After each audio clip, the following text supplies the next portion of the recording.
October 6, 2021. All members are present. Carol, Ron, Sandy, Kwame, Elissa, Denise, and Michael. The first business is set of minutes from March 4th, 2020. I know that only Elissa and I were here out of the list, but is there anybody have any comments that they found on the minutes, if they had a chance to read them? But I will ask Mr. Pichette, there was the Buzzards Bay Coalition was approved for the rafts for their boats, and in the conditions it said there would be an annual eelgrass study. Has that, do you know if they've responded with that? Not to my knowledge, but I didn't think they'd been putting those out the way that was proposed originally. Okay, and then it said that the rafts flats would be stored upland outside of flood zone, and I didn't know where they stored them last year. So could you do me a favor, take a look at the order conditions for that Buzzards Bay project and see if they're delinquent in anything that we've requested? Will do. But I've read the rest of the minutes and I find them to be in order, and so I'll take a motion to approve them. So moved. And a second, all in favor? Aye. Aye.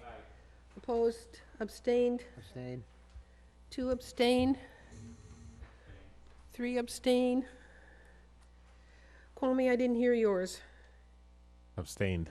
Okay, 4. Carol, you abstaining or vote? Okay, so this is, oh, great. 205. Okay, thank you. That's March 4th, 2020. Yay, got that one done. All right, public hearings, please. All right, notice of public hearing pursuant to the provisions of the Massachusetts Wetland Protection Act, General Laws, Chapter 131, Section 40, and the Wareham Wetland Protective Bylaw, Division 6. A public hearing will be held in Room 320, Wareham Multi-Service Center, 48 Marion Road, Wareham, Mass., or via Zoom if in-person meetings are deemed to be inappropriate due to COVID-19, on Wednesday, October 6, 2021, at 6:30 p.m. on the request for determination of applicability for TEC Associates, 46 Sawyer Street, South Portland, Maine, 04106, for a vegetation management plan to control vegetation along the Mass Coastal Railroad right-of-way and to approve wetland resource area boundaries located on various assessors' maps, Wareham, Mass. Thank you. They have requested a continuation until October 20th.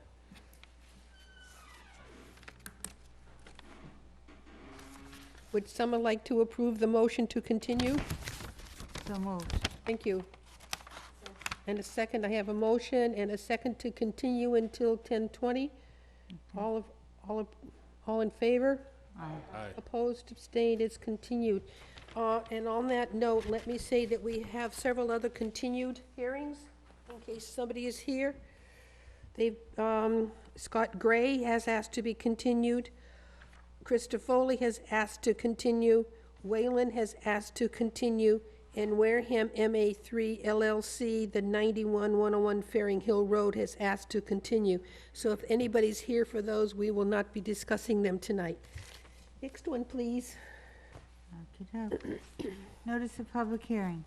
Pursuant to the provisions of the Massachusetts Wetland Protection Act, General Laws, Chapter 131, Section 40, and the Wareham Wetland Protective Bylaw, Division 6, a public hearing will be held Thank you.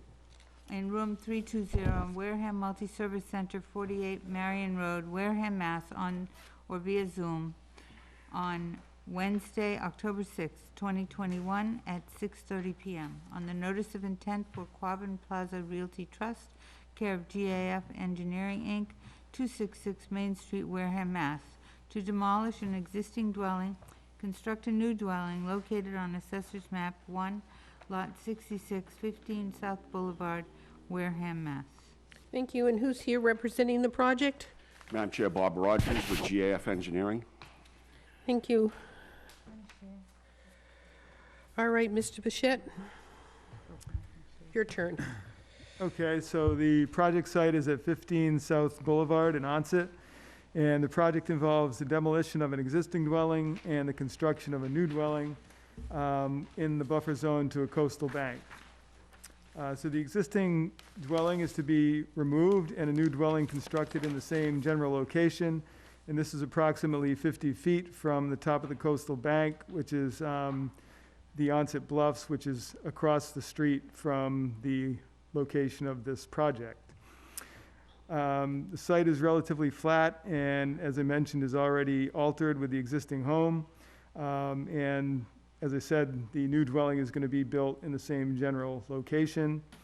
The project is not in the buffer to any other resource areas. We did get a DEP file number for this project, so I would recommend the approval of this project with the standard conditions. Bob? Okay, so I would appreciate that from David. Just note that the total lot coverage is reduced by this new dwelling, so there'll be less impervious on this lot once the project gets constructed.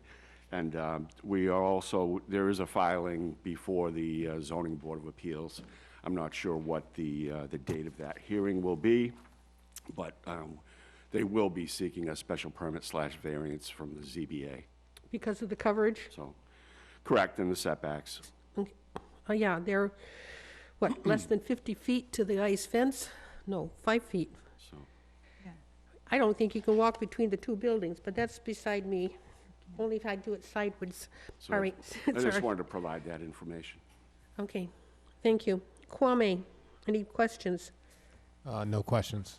Denise? No questions. Alyssa?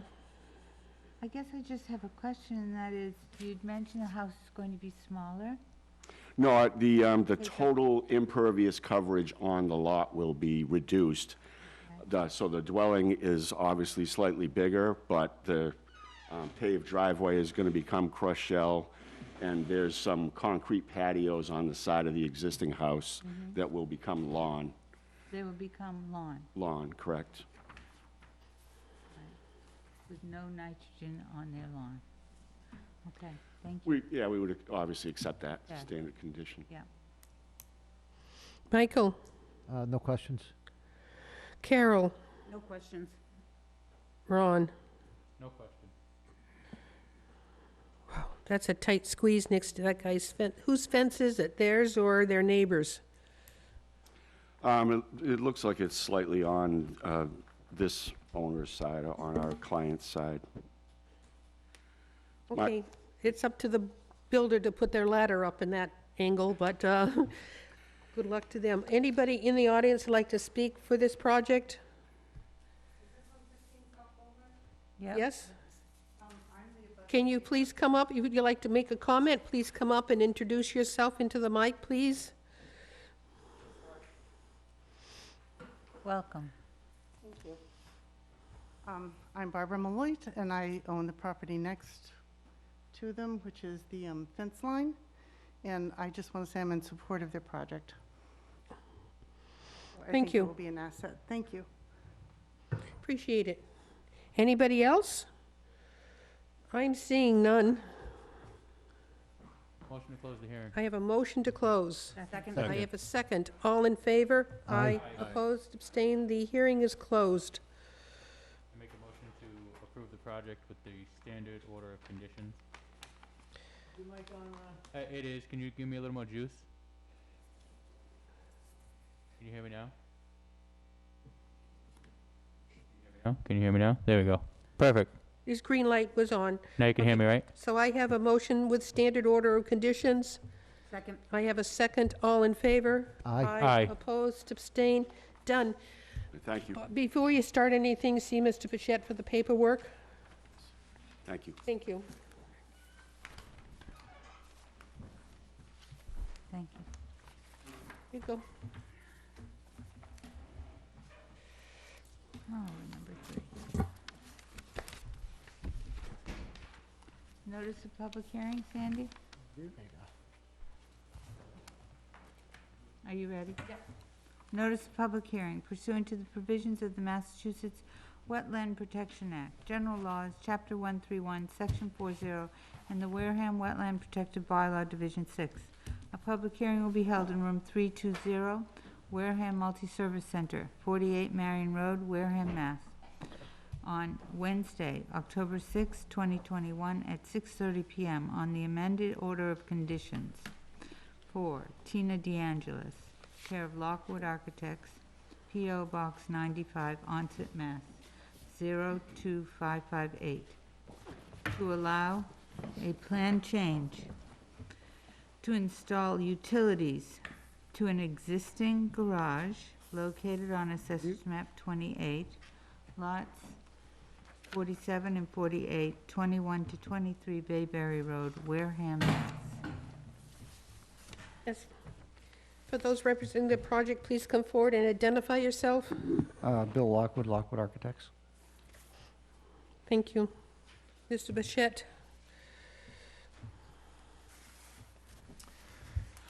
So the project site is at 21 and 23 Bayberry Road, and this proposal involves proposing a plan change to include the installation of utilities to the existing garage building that were not previously approved.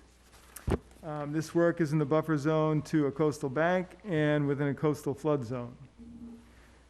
The utilities, including electric and water, have already been installed, so this is an after-the-fact request. The installation of these utilities involve trenching to install underground utilities. The utilities were installed within the existing lawn area and along the existing driveway. I did have a question in terms of the water. What is that connected to at this point? The installed utilities are outside the 30-foot no-activity zone, and so in my opinion, those would have been features that we would have approved had they been presented to us initially.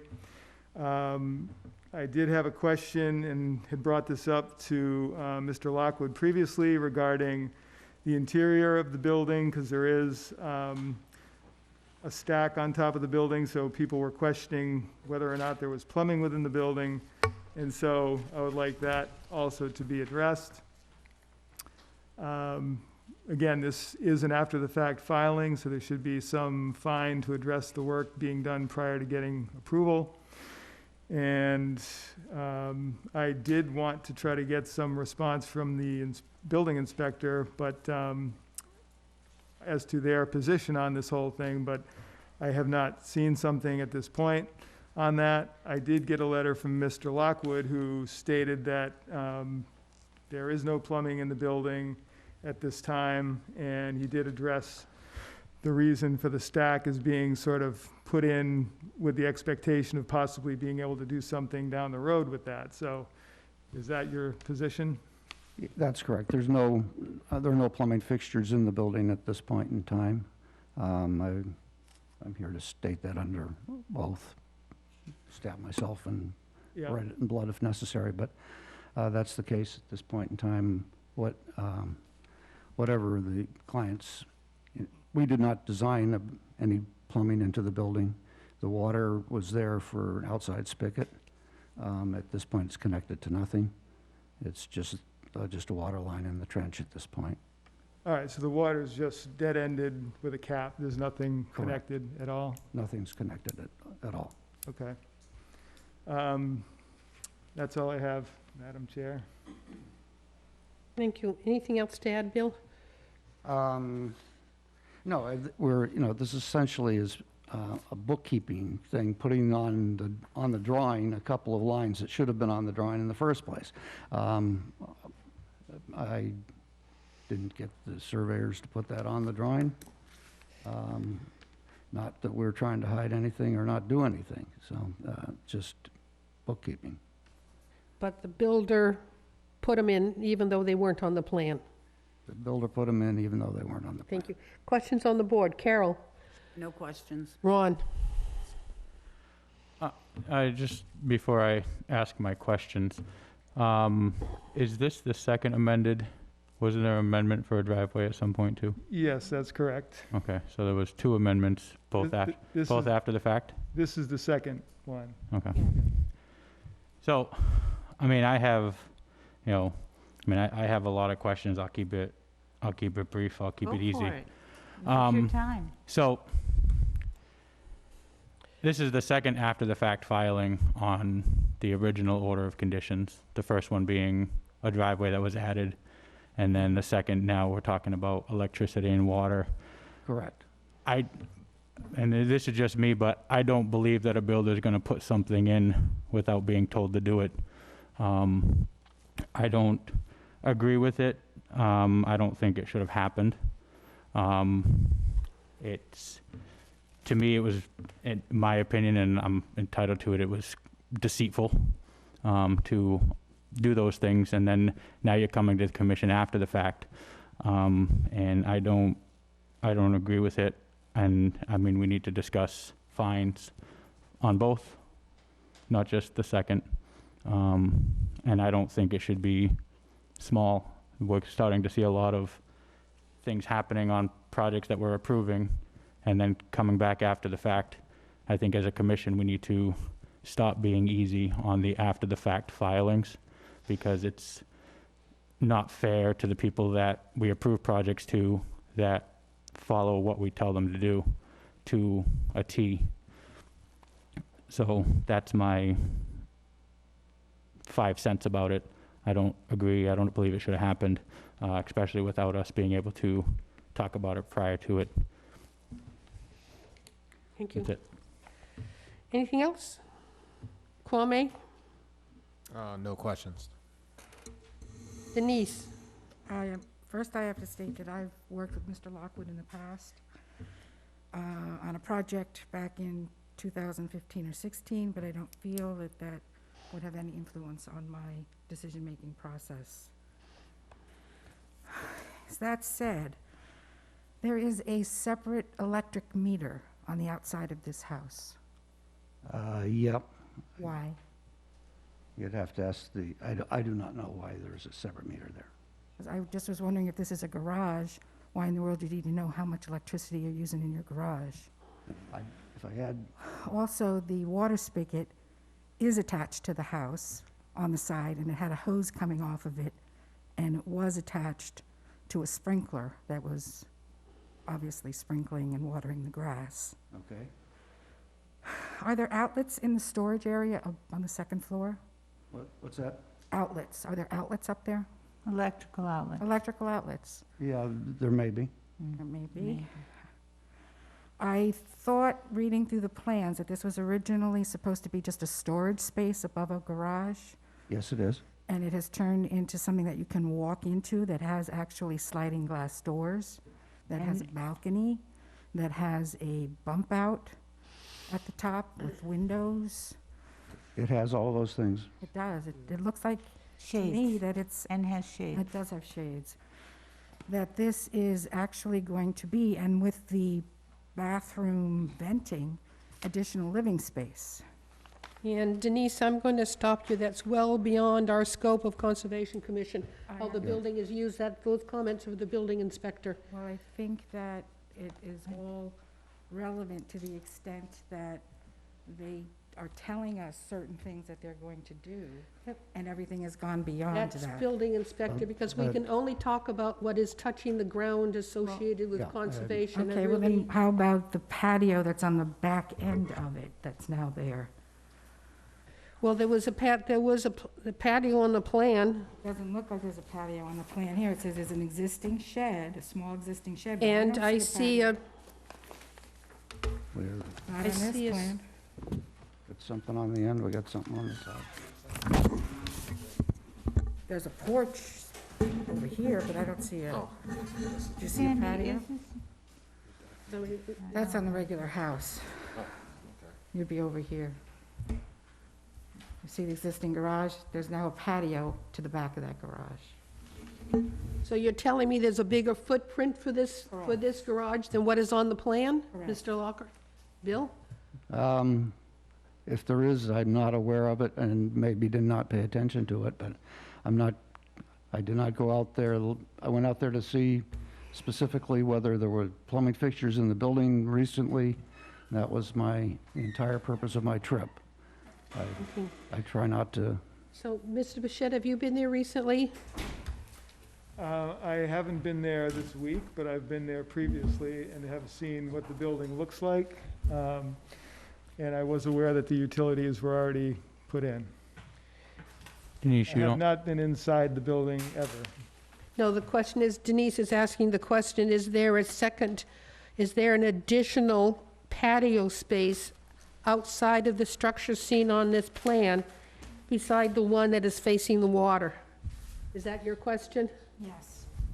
and I'm sorry, which end are you talking about? Behind, the front of the building where the bump out is, and then the side of the building where the deck is, behind that, where the water is connected to the house, there's a small patio where there's 2 ladders there, and there's A other. big machine. Yeah, there's something The- machine there. There was, okay, there's a ladder and some Outside. equipment. I didn't really, I saw that area, I did not see it as a patio. There is a patio back there. So is your request that maybe anything other than what's on this plan be removed? Yes. Okay, Or would you- I'm Yeah, sorry. so, okay. Elisa, did you have any comment on it too? I just wanted to say that, if this building were a garage, the requirements for a garage, but from the conservation aspects, are very different than an ADU or some sort of little cottage on a single-family dwelling, lot. Yes. And so, I guess my thing is, so not only does this garage exist there, but it also has a house number. There's 21 is the big house. As you walk by, it's right there. But 23 is is being presented. So it also has a house number. I know not too many garages have house numbers. Not too many do. But that does not make it, I understand, but all of anything these things, besides- putting things together, Ms. Lockwood, No, is you all were- I'm just saying. yeah, If this were in a velocity zone 30, I think it is, it is. and if this were a house for someone to live in, even weekends, the requirements would be that it would be lifted how many feet? 22. 30. 30 feet 30 now, feet, yeah. right. And right down right down the shoreline, there's somebody, a young fellow, who wanted to build his house. And he had to raise his little, 800 square foot house up 12 feet or 16 feet because it was done previously. Mhm. But, I guess my feeling is all these little things, the septic, did they put a new septic in probably in the last 4 years? My understanding is that the new septic system was installed before the current owners purchased the property as part of the Title V transfer. I think that's not true. Okay, But that only that I- was my understanding. Yes. I don't, Here, if Well- you want to ask questions. Sorry? The owner is here if you want to ask All right. questions. I think he wants Yes. to respond.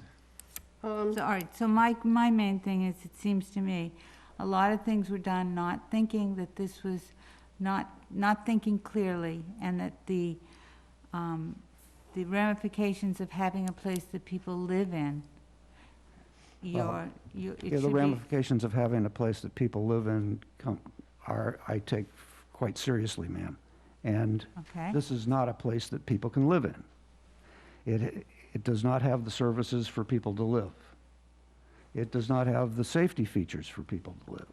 Right. Those are things that I would design into the structure if it were I'm not trying to say anything bad about you, Ms. Lockwood, you know that. I appreciate that. You know and that. You know, pardon me if I'm a known little you around defensive here. town and all that. Not a problem. I'm just saying, that it's a little bit iffy to me. I think of this structure as sort of like a 17th or 18th century folly, which was something in English architecture, where they had buildings that were not not the, Not up to. not the principal residence, or even a residence at all. But they were quite elaborate at times. And there's nothing that says you can't have an elaborate garage. No. Um, When you see what's going, you know what's going on in Nantucket, I'm sure. What's that? You know what's going on in Nantucket, I'm sure. I that try to stay away from there. houses- I Yeah, can't, I right. can't afford it. I agree. But, you know, people are building little cottages on their property in order to rent them out. It's not full-time living there. You could say it's camping. I don't know. Yeah, I'm I done. I can't I'm done. speak to that at all, Yeah. but, you know. I'm done. What I can speak to were deliberate actions on my part to prevent this structure from acquiring livable status, Thank you. such as stairways that don't comply with the requirements, windows that do not comply with bedroom requirements. Those were deliberate actions on my part. Mhm. And I do appreciate that, and I'm sure that the owner does too. I understand the owners, the audience, do they want to come forward and be identified, recognized, and come and answer some of our questions, please? Please identify yourself. Russ Ewell, the owner of the property. I just wanted to give you a little bit of background here. We do have a brand-new septic system. Yeah, I think It you had to do, be yeah. put in when we Right. bought the place. It just was a It's new. question. It was not, And it's as far away from the water as you can possibly get. Yeah, That's the way it on was the lot. dictated and engineered. I live there with my wife and my handicapped daughter. We have 3 bathrooms, 3 bedrooms. Mm-hmm. We don't need another house.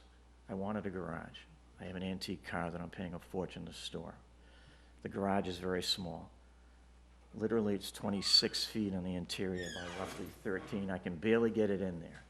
yeah. The reason that we made it look nice is because we're on the water and we have a house that is probably conservatively valued at $1 million.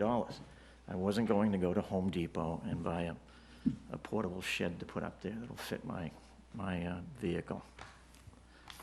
We have no intentions of renting this. We don't need to rent it. I would sign whatever I had to sign to do that. Unfortunately, the driveway was left out of the design. I don't know what to tell you. I don't know how you could put a garage in without a driveway to get to it. It's stone, you guys approved it. Yeah. It was done the right way. I've done everything by the book with everything I've done at that house. The electric had a separate meter because I met with the electric company, and our meter is way on the other side of the main house, and to get off the sub-panel would have been a nightmare. They suggested put in a separate meter Okay. for the garage. It really is as simple as that.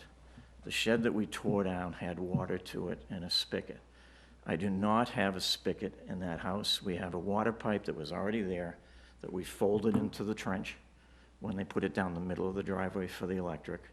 From the very beginning, the building inspector commented, and it's online, what code I had to use for electric, so they knew we were doing electric. Eversource came down and approved the electric. The electrical inspector inspected it on all phases of it and has approved it. And we approved the It's a electric. garage, ma'am. Yeah. It's a And garage. in a garage, It's- you need electricity, absolutely. And there is no patio. There is stones on the back side of the house because it was a mud pit. And we have a lawn tractor back there, and it seemed like the most sensible thing to put back there. There's stones. There is no patio on that place whatsoever. I wish there was. I don't need a patio. The place is done. It's complete. I welcome you to come down and look to it. Walk through it. There's no plumbing in it. Can I have a bathroom in the future? I'm being told I can, but I don't need it now, and I may do it in the future. So the water is there if I need it. I don't Yeah. have any immediate needs to put it in whatsoever, but things are spinning out of control here that don't need to spin out of control. And I'm glad you came. Yeah. Nice. It's really that simple. It's a garage. Thank you. Does anybody have any questions for Russ directly? Is there anybody in the audience who want to comment on this project? I'm seeing none. If I could make one more comment. Oh, yes, please. There was a letter written from some unknown person to me. They saw a vent on the top of the roof. It's 18 inches. It was put in future anticipation of maybe putting a bathroom in. I'd have to pull permits, probably have to go in front of you guys again for some reason, and a plumbing inspector. It was put in then because we were putting a brand-new roof on. The roofer suggested, put your boot on now, put the pipe in the wall so we don't have to tear it apart later. And that's the only reason that that vent is there. And the woman that wrote this letter, which has very little facts, if any, in it, I sent a letter back and invited her to come and walk through the place. Never heard back from her. There's nothing being hidden here. There is no nefarious issues. It's just a garage, guys. As I said, I'm glad you came by tonight.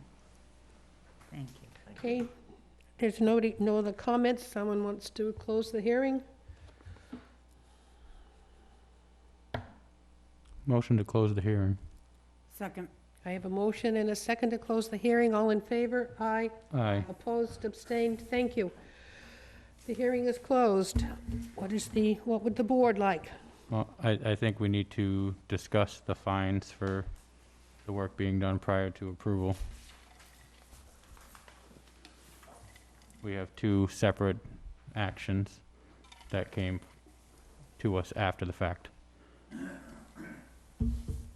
Whether it was something that we would approve or not, it was still an after-the-fact filing and done without giving us notice.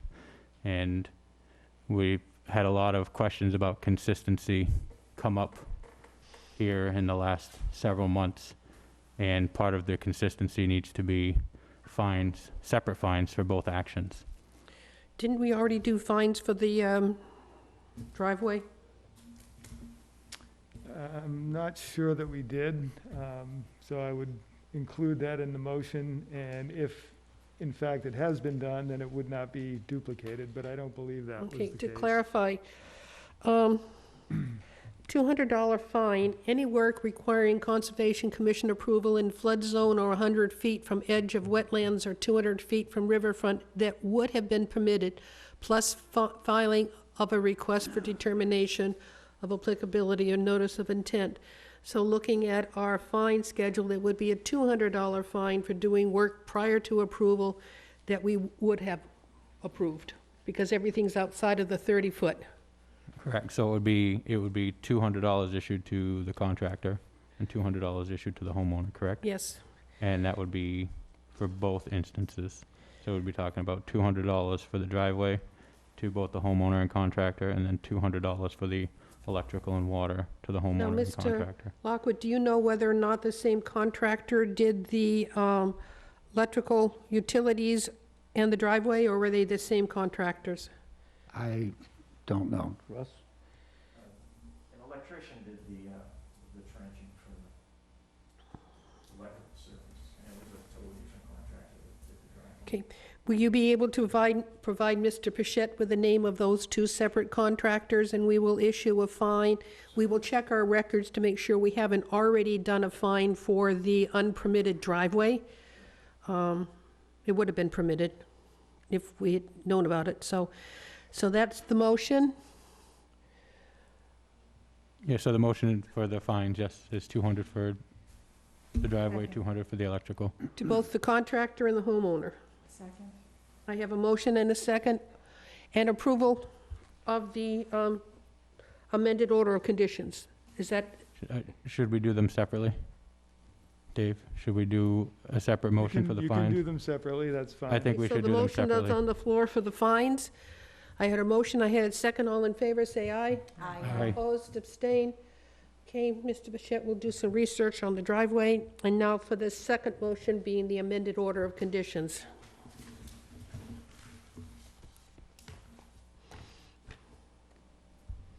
I move that we accept the project as it's been presented by Mr. Yule and Mr. Lockwood with the standard order of standard conditions.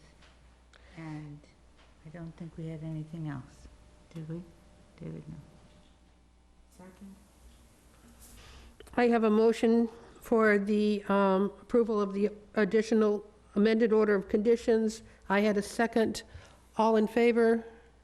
Aye. Aye. Opposed, abstained? Opposed. Sorry? Opposed. Okay, so it's 6-0, 6-1-0. Okay. Thank you. Okay. Thank you. Have a good night. Thank you. I'm sorry, 5-1-0. My-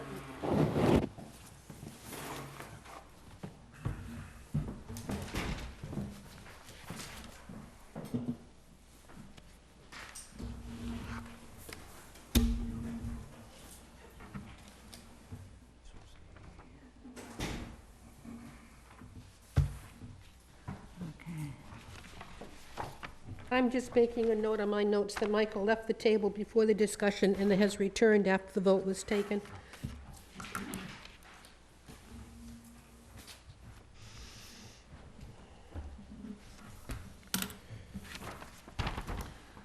Okay, notice of public hearing pursuant to the provisions of the Massachusetts Wetland Protection Act, General Laws, Chapter 131, Section 40, and the Wareham Wetland Protective Bylaw, Division 6.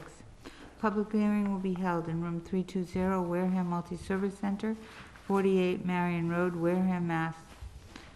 On Wednesday, October 6, 2021 at 6:30 PM on the notice of intent for Wareham PV LLC, care of VHB, P.O. Box 9151, Watertown, Mass.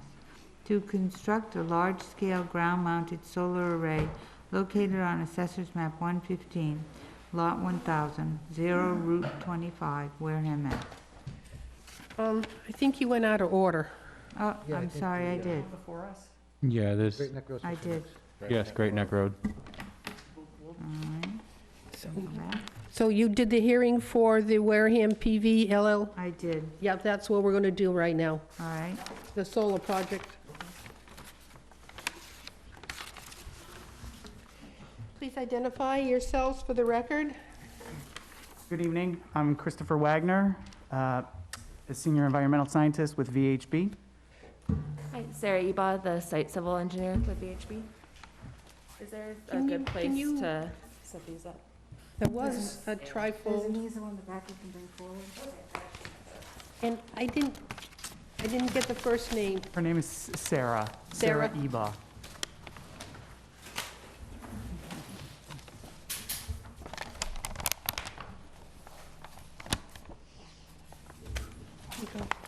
It's massive. Denise. Denise. Oh, I'm sorry. Sorry.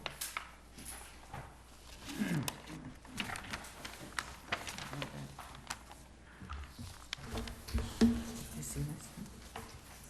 I didn't believe when I saw it. This is nothing's cleaned up yet.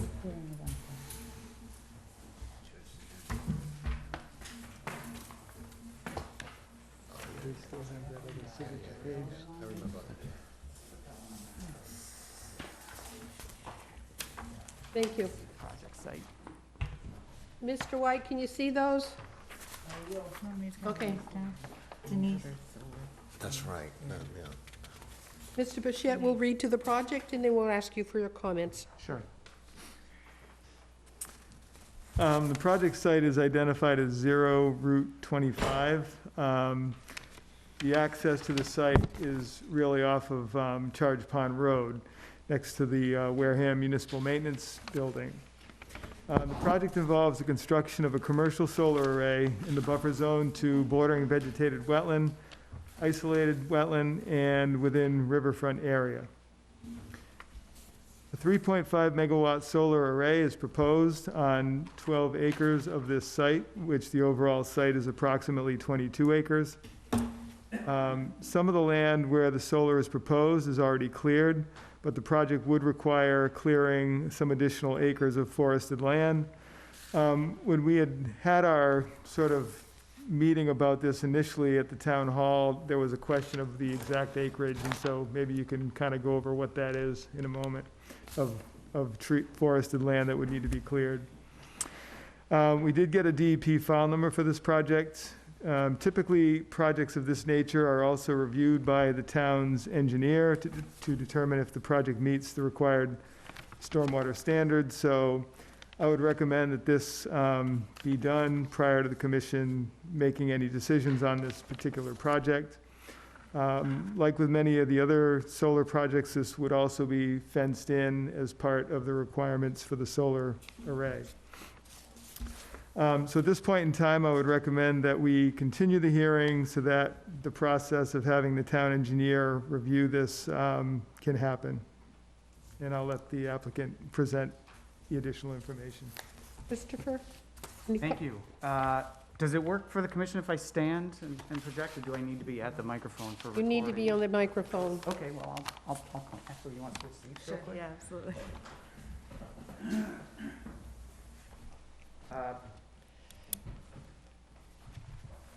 Well, I almost have nothing to add. Dave stole all my thunder with all those great facts about the project, but let me just lay out a little bit more for you.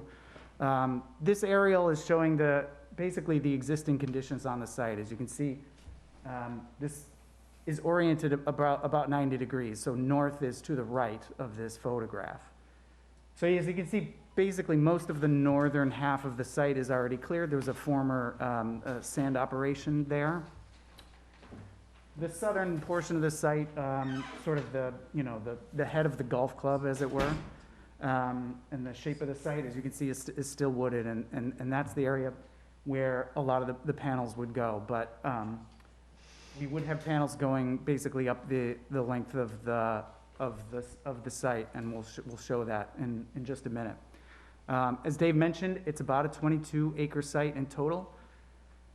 The array would take up about 12 acres of the site, given the spacing requirements around the end, access road, stormwater, basins, and other associated infrastructure. So the panels would take up about 12 acres of the site. And the access is off Charge Pond Road, as Dave mentioned, which is sort of up at the top of this photograph. There's an access road that basically comes in and hits about the center of the site. The access road through the site would go in both directions from there. There's a turnaround at the northern end of the site and at the southern end of the site for access for fire trucks and the ability for them to turn around. So the project. Christopher, can you do me a favor, can I get that first slide brought up here? Sure. So the people in the audience can sort of get an idea of where this is? I don't know an easy way to, right here. Okay. Thanks for helping with our presentation. So this graphic is showing the extent of the project. The arrays are shown here, stretching up and down the site. This is our access road, again, that would go up the northern part of the site and down around, basically looping around the southern part of the site. And again, we have those turnarounds here.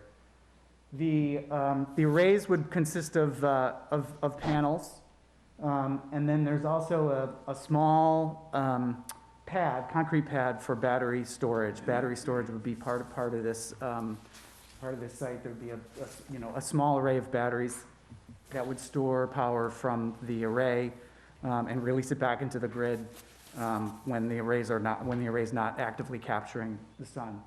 And then down toward the southern end of the parcel, you can see again, these are the two stormwater basins that would be constructed to capture stormwater. There's not a lot of stormwater effort that's required on this site. The infiltration was fairly good, and the change in land use was not that great because a large portion of the site was already previously cleared.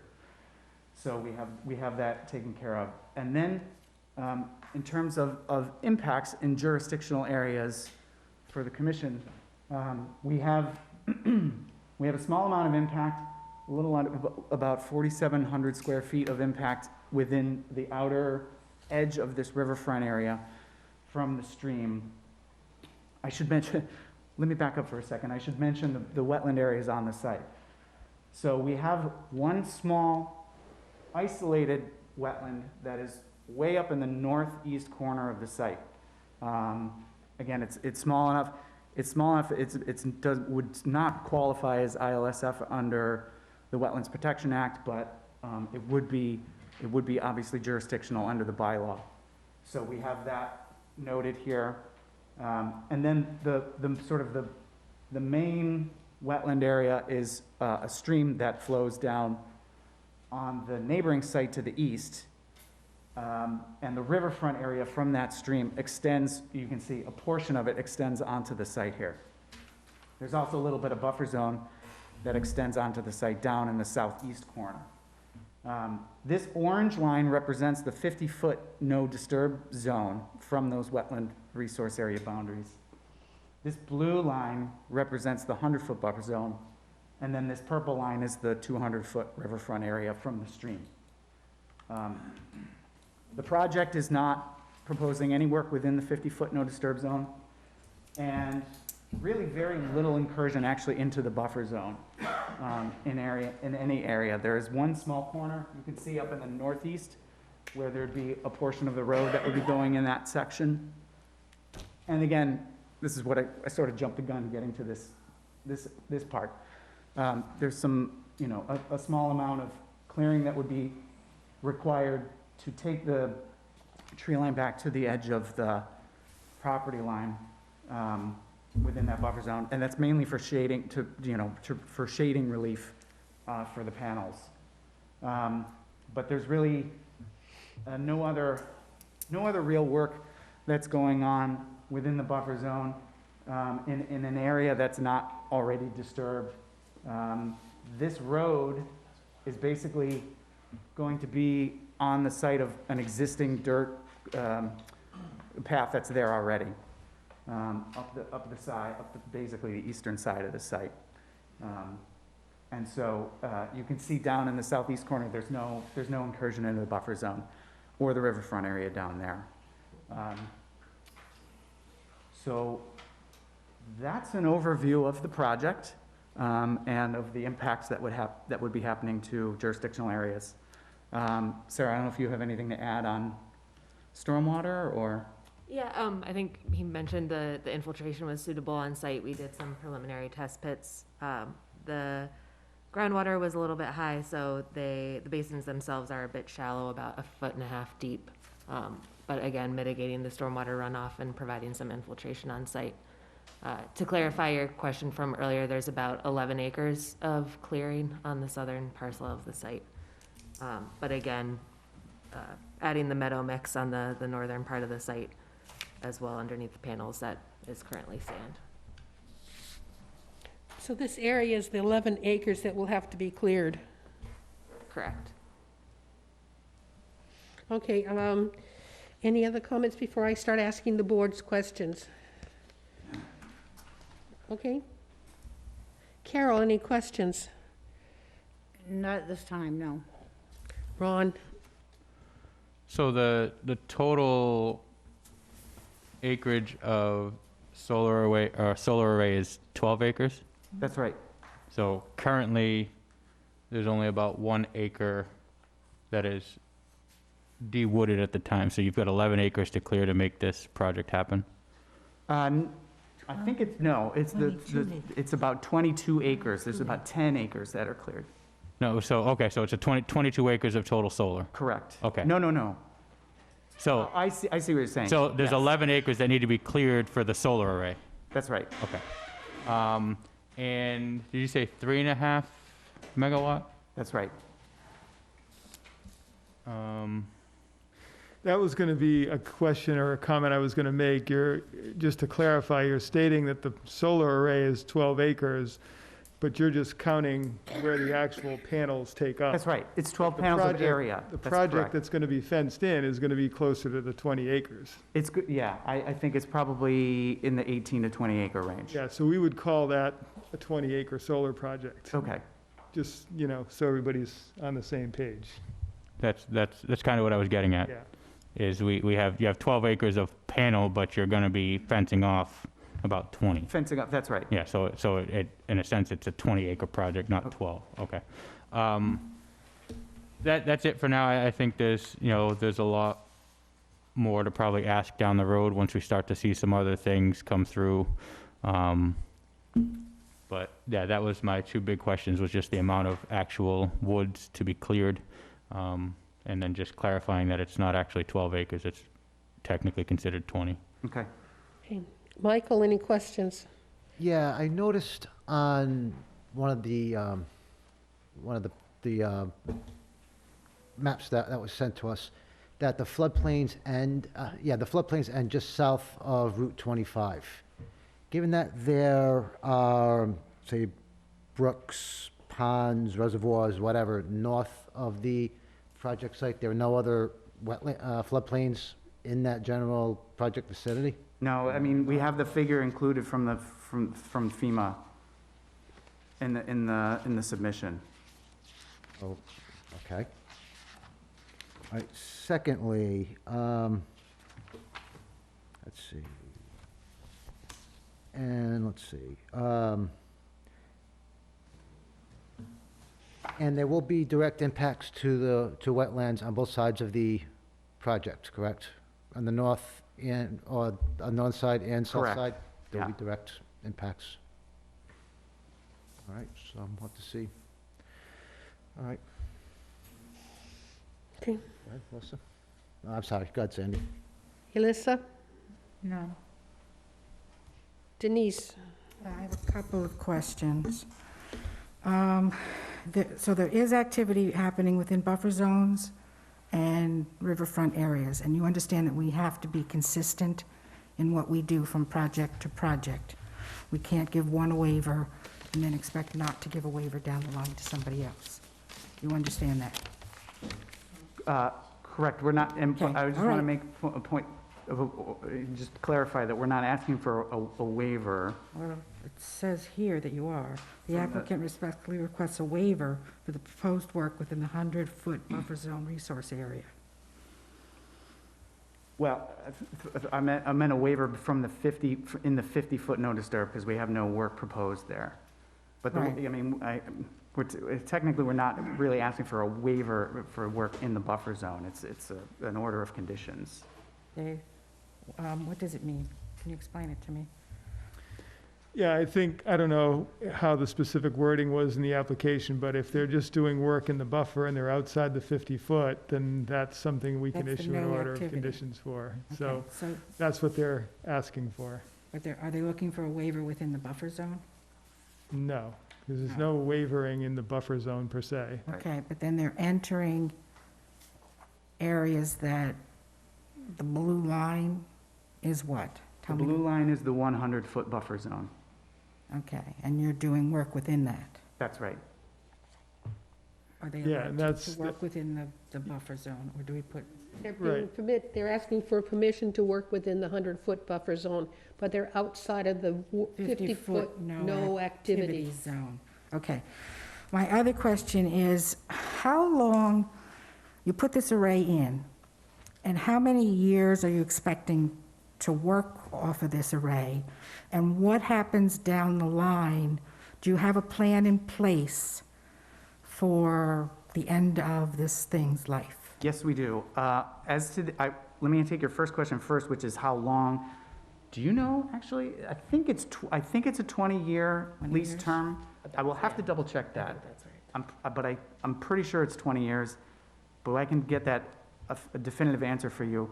But in terms of the end-of-life plan, there is a decommissioning plan that is submitted to the planning board as part of that application. And that's a requirement of theirs, to have a decommissioning plan Okay, for, to decommission the site when it has reached the end of its useful life. and remove Correct. panels and Correct. what, do you know what gets put in then? Well, that would be at the discretion of the landowner. If they, Landowner, if they want to, release and do another project, or convert it to another use, I mean, that would be addressed at that time. Thank you. Sure. How far of a setback from 25 do you, it's so small I can't read it. How far is a setback from 25 for clearing? I'm just trying to, whether or not you can visually, you can see the panels from the highway. You have some height there, right? Yes, there's a wooded area between the southern edge of the site and the highway. Okay. It's about 80 feet wide from So the about highway to the 80 property feet line. setback from the edge of the highway, Correct. up a hill, up a ridge. It is, I it's keep a seeing- heavily forested area, Yes, yes. okay. On the aerial, you can kind I'm of see sorry, how. so Oh, yeah, just your clearing will come about into there. it is up to the property line at that point. There's the property line, but you're Correct. gonna come in from the property line and leave this standing. Because I'm seeing About 10 feet, about 10 feet from the property line. correct. And then the fence, the access road, and then the panels, Okay. sort of moving left to right. The fence is 4 inches off the ground or 7? I'm trying to remember. I saw it someplace and I'm not remembering, just for the critters to pass Sure. under, and I'm trying to think how high it was. It was in the plan and I didn't print that page. Do we normally do 7 I think inches it's or 4 inches? typically 6 inches. 6 inches? Is the standard, yes. We don't have that specifically called out on the detail, but we can add that if it's That's correct. Yeah. I saw it someplace. Maybe it wasn't your plan. After looking at so many, they run together. Okay, is no other questions from the board? Sandy, I'll could I have ask a the. question? Sandy, she has a question. Yes. Go ahead. Is this 3.5 megawatts? Yes. Yes. What is our maximum in our bylaws and things like that? Isn't there a, There is no limit of that nature in the bylaw. no, all right? And the change in the bylaws that were recommended at Springtown meeting have not been approved by the AG, but this plan was submitted before that was even considered. So this is under the older bylaws Okay, that were on the boards, on the the planning new board. ones, Yeah, so currently what our bylaw is what they would be governed by, not the bylaw that we have submitted waiting for approval from the Attorney General, which would be different if that was the case. Okay, is there anybody in the audience who would like to comment on this particular project? Identify yourself if there is. If not, we will ask for a continuance, waiting for the town engineer to review the plan. Is that it? Yeah, so I'm gonna have to speak with the applicant about that, because that is gonna be a cost that would have to be put forth prior Right. to that happening, so. Isn't that something planning board tends to do? It is something they typically would do, but in this case, they are not going to entertain that at this point. So I'm recommending that we do it, so that way it gets taken Yeah, care we're of. concerned about the clearing, the water runoff, and other things that Mr. Rowley looks at, Correct. all right? Mm-hmm. So, David had already sort of alerted me to the fact that that was probably in the offing, and that, that makes sense. do you think it could be done by the October 20th? I think we could have this figured out in terms of the cost and all that. Whether or not the study would be done by the 20th, I can't say, because obviously that depends on We the can- town engineer's We can schedule. continue to the 20th. You don't have to be here if we are going you're to not give you ready. another 2 weeks after that. Is We could that all just right with you? extend. Yes. That's acceptable, sure. Yeah. All right, so motion to continue the hearing to October 20th, pending the engineering review. Thank you. I have a motion. I heard a second. All in favor? Aye. Opposed, abstained. We're continued until 10:20. Over to Wendy Anderson. Thank you very much. Thank you. Wendy Thank you. Anderson. Next one is incorrect, so this one's continued. Thank you. Yeah, I got it. Notice of public hearing pursuant to the provisions of the Massachusetts Wetland Protection Act, General Laws, Chapter 131, Section 40, and the Wareham Wetland Protected Bylaw, Division 6. Public hearing will be held in room 320, Wareham Multi-Service Center, 48 Marion Road, Wareham, Mass., on Wednesday, October 6, 2021, at 6:30 p.m. on the notice of intent for Wendy S. Anderson, care of Schneider d'Avignon and Leone Incorporated, P.O. Box 480, Mattapoisett, Mass. 02739, to remove an unpermitted stone seawall and stone jetty and to restore the disturbed area located on Assessor's Map 26, Lot 1005 and 100CA, 247 Great Neck Road, Wareham, Mass. Thank you. Please identify yourself as recognized for the project. Thank you, Madam Chair. Dave DeVignan from Schneider DeVignan Leone representing. Thank you.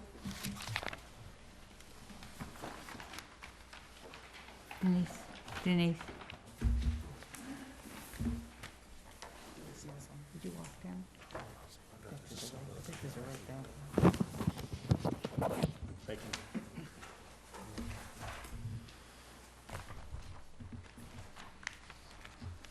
We're all set. Okay, Ms. Bichette? This project site is at 247 Great Neck Road, and this application is being submitted in response to an enforcement order that was issued to the property owner for doing some unpermitted work at this property. So there was a stone wall built on the coastal beach at this site, and the construction of a stone jetty with no approval from this commission. And during previous discussion on the matter, it was required that these features be removed. And so this notice of intent has been submitted to address the violation so that work can be permitted to remove the unpermitted features. So there's approximately 250 feet of stone wall that was constructed from materials in the neighborhood, in the intertidal zone, which is a rocky intertidal zone. Stone was taken from that area to construct this wall. There's also a jetty that's approximately 60 feet in length that would also be removed. There was some remnant stones in the vicinity of where this jetty was built, and the owner more or less built a whole new jetty on top of those random stones. So that feature would also be removed as part of this application. And then the area that was disturbed by the stone wall construction would then be stabilized with the placement of some jute netting and planting of beach grass to stabilize that disturbed area once the wall is removed.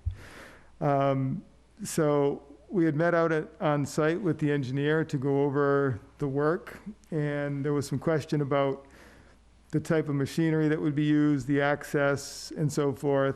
And maybe we can discuss that at this point in time so that everybody's clear on where that would be.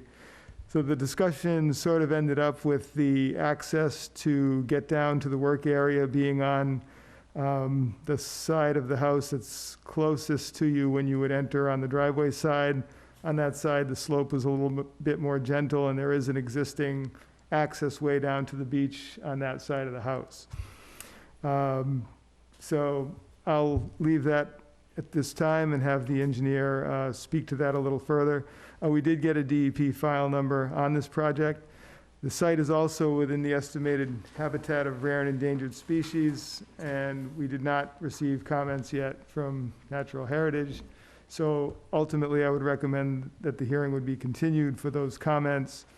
But generally speaking, this is something that we had requested be done, and the engineer is here simply to try to get that work permitted. So I'm obviously going to recommend that this work be approved ultimately once we get the comments from Natural Heritage to correct the violation that occurred. Thank you. Dave, your turn. Oh, thank you, Madam Chair. Comments. For anybody that hasn't been to the site, I have some packets of photographs, if that would be helpful. For Yeah. anybody. Yeah, that would be great. Okay. I have 3 sets, so if you could possibly share.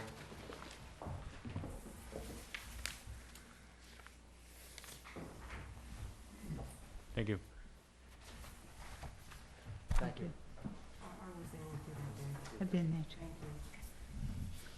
Oh, that beautiful lawn will be dug up. Then we can say no nitrogen. Well, Sorry. we'll start with the access. Yes. This is a 20 scale drawing, and it doesn't give you the full picture of the site. It's very unique. When you enter the site, you're coming from Great Neck Road down a series of long gravel driveways. When you get to this point, the gravel driveway actually loops all the way around and ends up back here at the garage. At this location right here, there's an actual an opening in the wooded area, which would be perfect for unloading the machinery and parking the trailers for that machinery right here. So we're proposing to access right along the edge of the lawn down to that path that'll bring you down to the beach. So that'll minimize the lawn disturbance by coming in from that direction. Overnight storage of machinery will be right in the lawn area, just east of the house. Once they come down that path, they'll be working along the beach above the high tide line to dismantle the stone seawall, as well as the jetty. A little bit of the jetty goes below the mean high water. Once all the stone is dismantled, using a mini excavator, rubber tied mini excavator, everything will be rubber tied. Machinery, we put that on the plan as a notation for our discussion at the site. There'll be timber mats perpendicular, placed perpendicular to the shoreline for the access into the entitled zone. All of that placement of the stone will have to happen within 2 hours of low tide. Low tide goes quite a ways out from the high tide line. One of the photographs that you see in the series shows this area of rocks. We're essentially going to continue that in this direction, which is what we believe the material is taken from. There's notations on the plan to use the larger material, the larger boulders, 2 to 3 footers in front of the areas of the salt marsh, so that we don't put smaller material that might end up over and into the marsh. Cascade the rest as we're moving in this direction. Approximate material is somewhere in the 90 cubic yard range, doesn't meet the 100 cubic yard threshold that's mentioned in the DEP permitting. Once the stone's removed, there'll be no need to take any excess material off-site or even bring material on-site. The idea is just to simply flatten out the slope per the cross-sectional details on the plan. Sheet 2, we have existing cross-section, proposed cross-section, existing proposed. Those are 2 section views through the beach. You can see what's going on here. Some of the depth here is a bit of an estimate because they didn't dig through the stone. But in the end result, this is gone, and then we just smooth the slope up to match up to existing grade.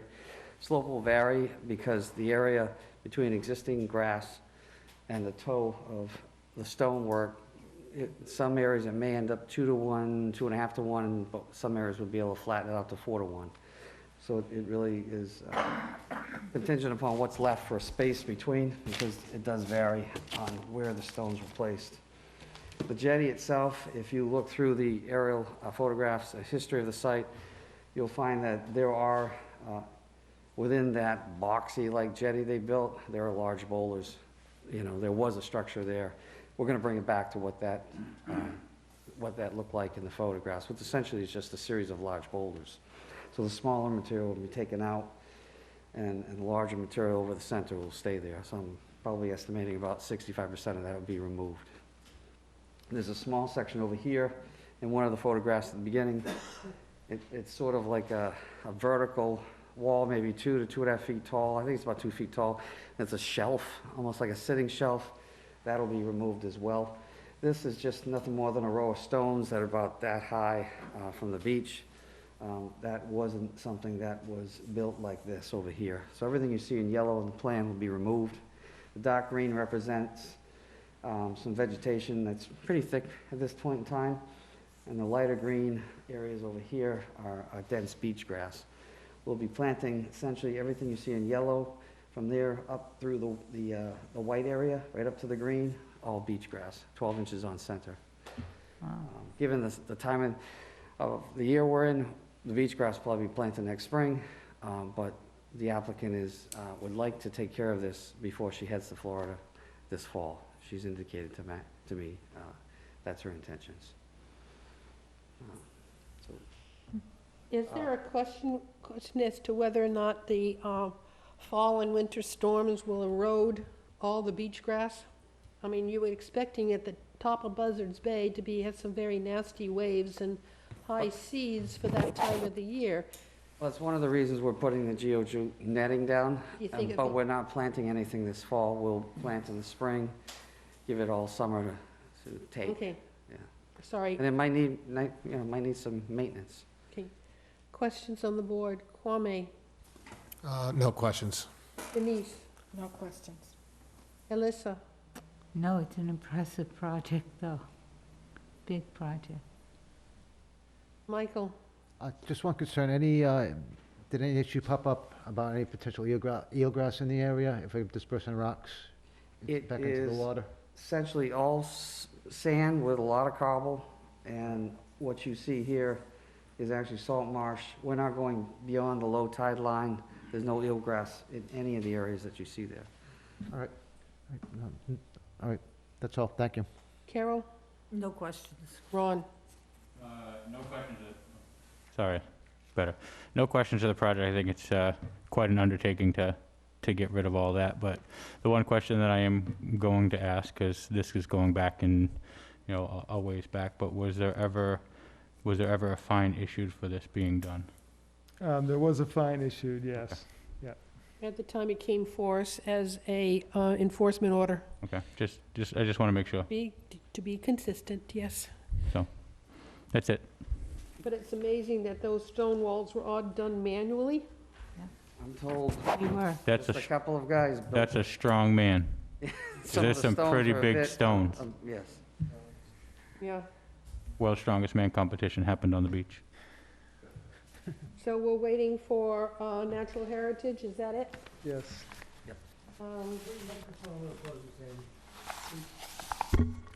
We're waiting for natural heritage, and that will do the project. So is there anybody in the audience who would like to talk to this project, speak to this project? I'm seeing none.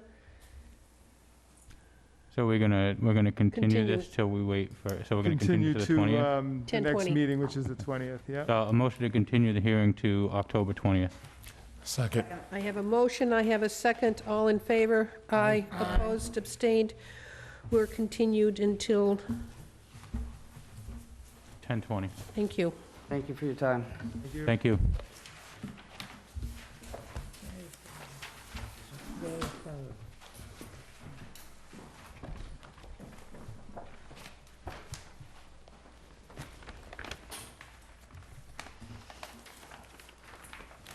All right, we have the Point Independence Yacht Club as a continued hearing.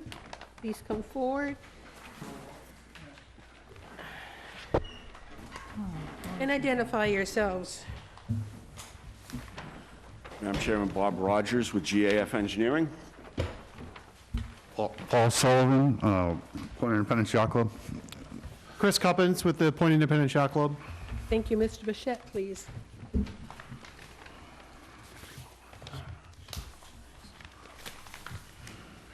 This is a revised plan. Okay, there's that.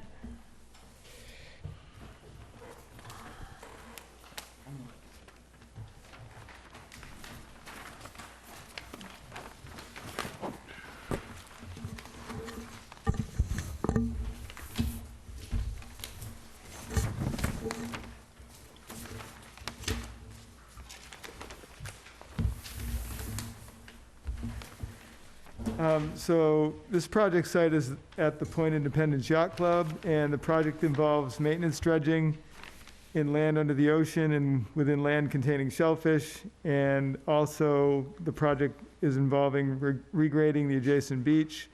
And this is on the coastal beach and within a coastal flood zone.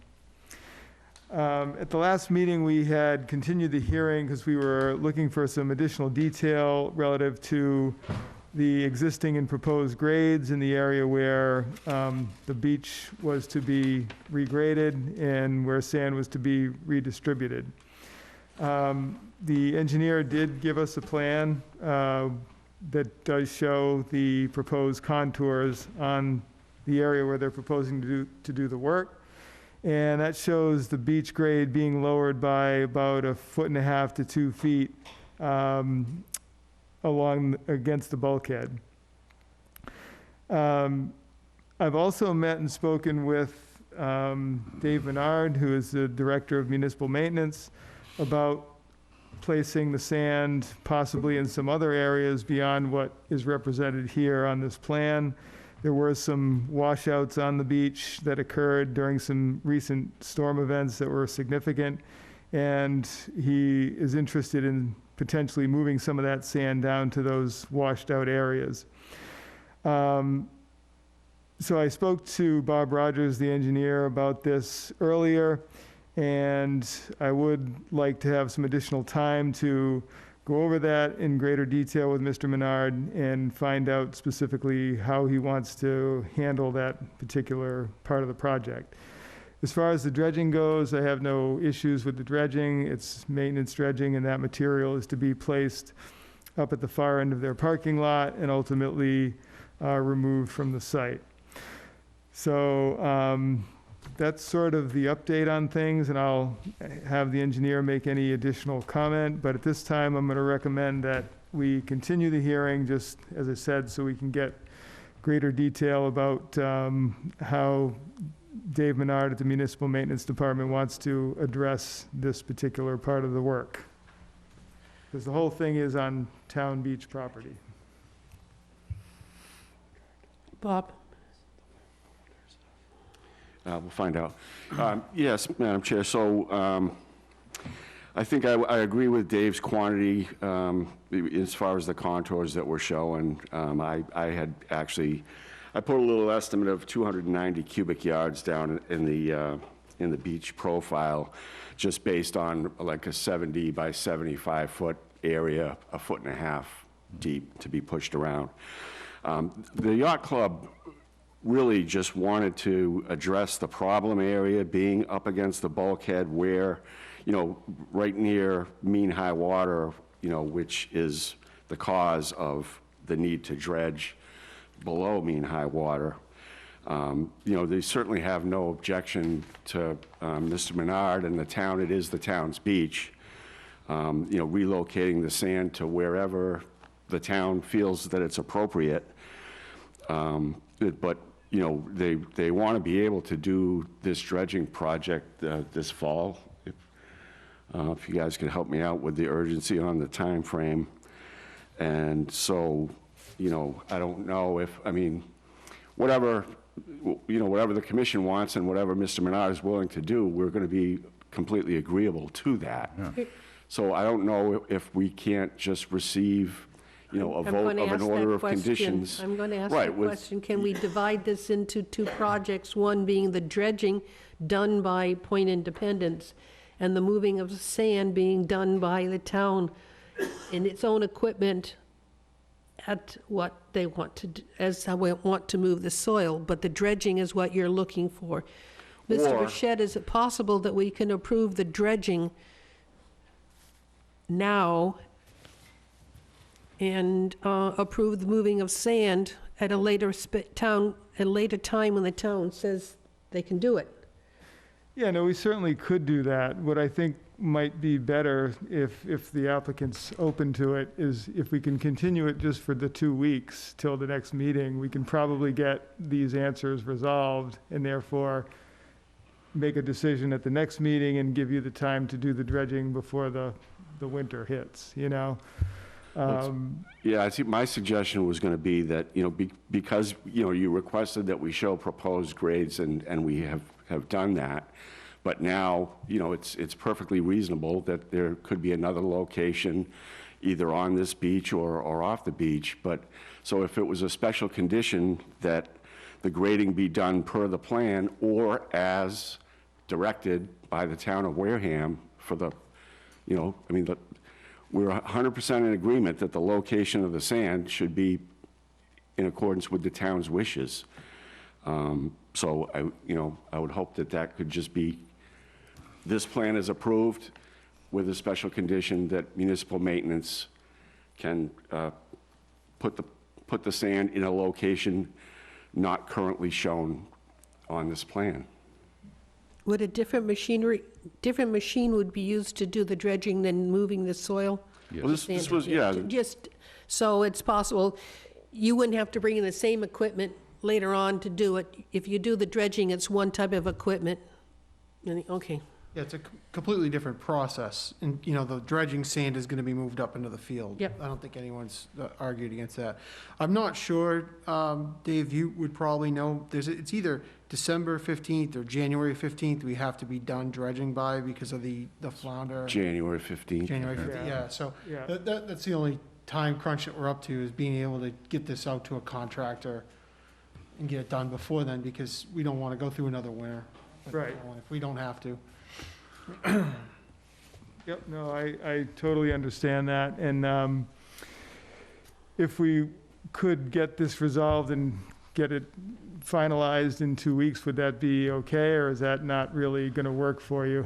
I think that would be okay, Dave, as long as we can coordinate with the town. Like, when we do that dredging, unless we do the grading, there's gonna be a hole there, you know? And so you have to peel the sand off the bulkhead a little to smooth it out. Even if you didn't let us do it, we'd have to smooth it out somewhat, because you're gonna have a hole right and that there. will fill back at the next set of tides.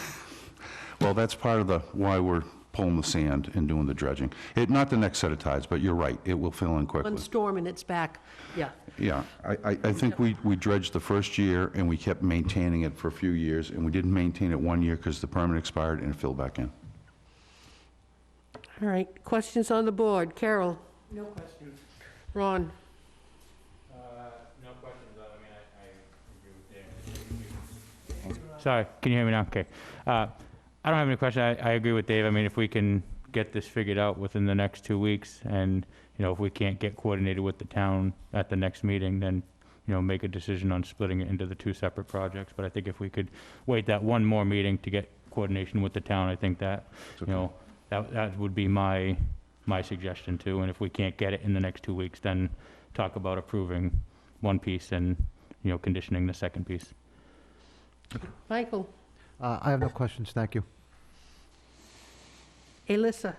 I'm just wondering, have you spoken with those people that came by? You said that you'd work with them for their sand accumulation on their beach. Yeah, I believe they're here as Douglas well, and we have spoken with them, and yeah, we're willing to work with Thank the neighbors.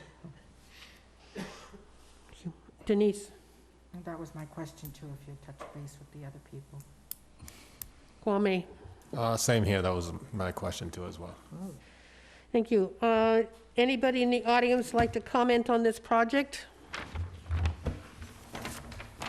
If not, oh,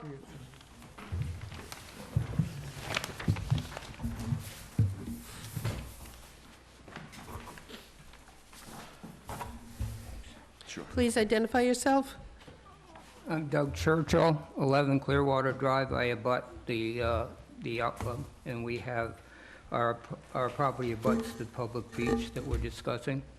You have the copy of my recent letter? Yes. The bottom line for us is, and I can't speak for other people that are not here, but I believe that if they were opposed to the dredging aspect of this, they would be here to oppose it. And I can transfer a sentiment that I think represents people in the area, that we don't have any problem with the dredging.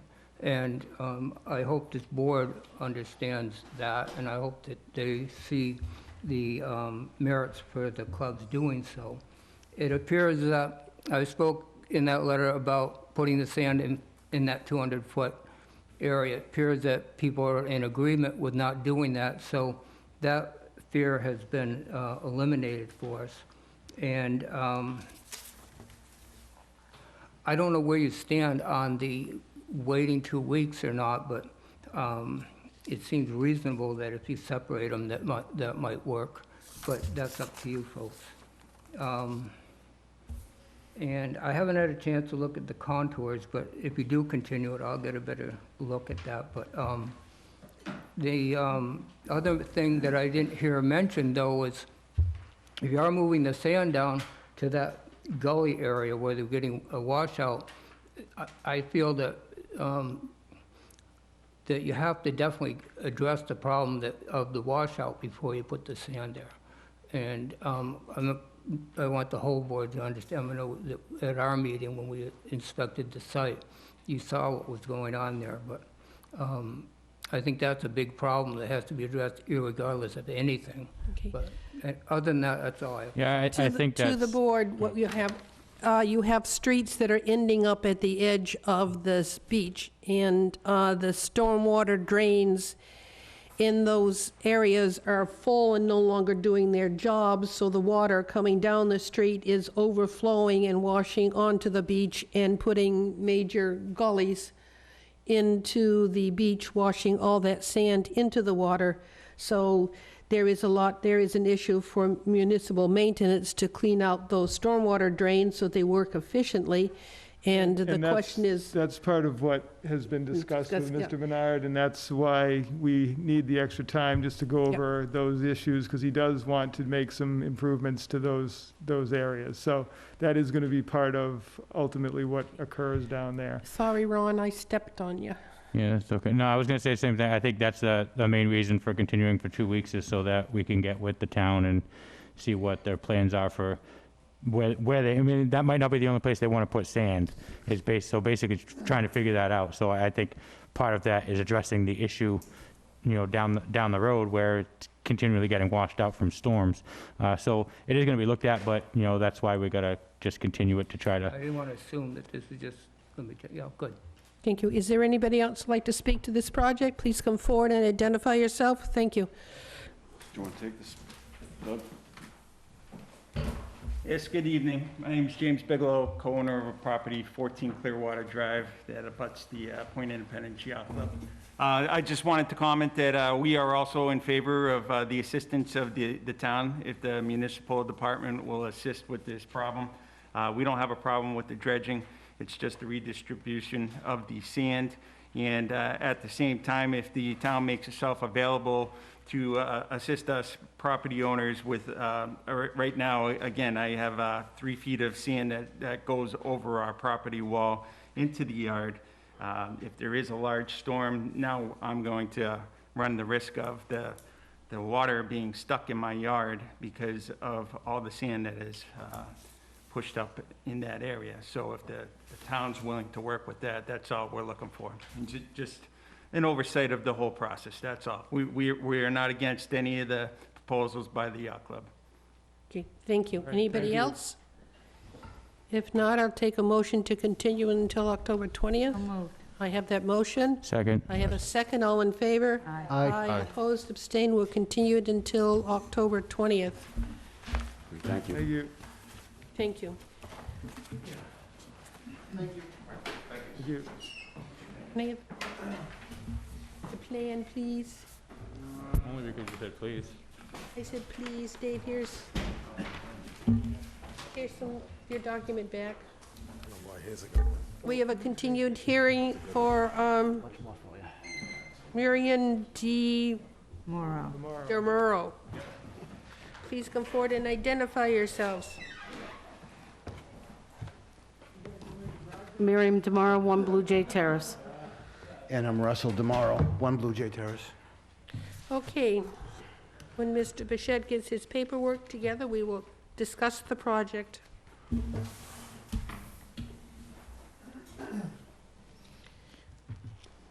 I think we were missing a DEP file last time. Yeah, we have it now. Okay.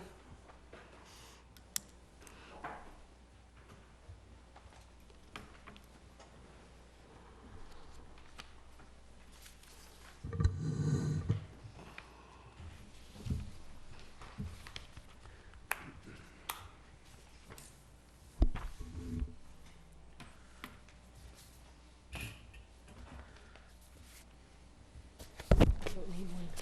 Is this a new plan? Yeah. Oh, okay. And I guess I need one.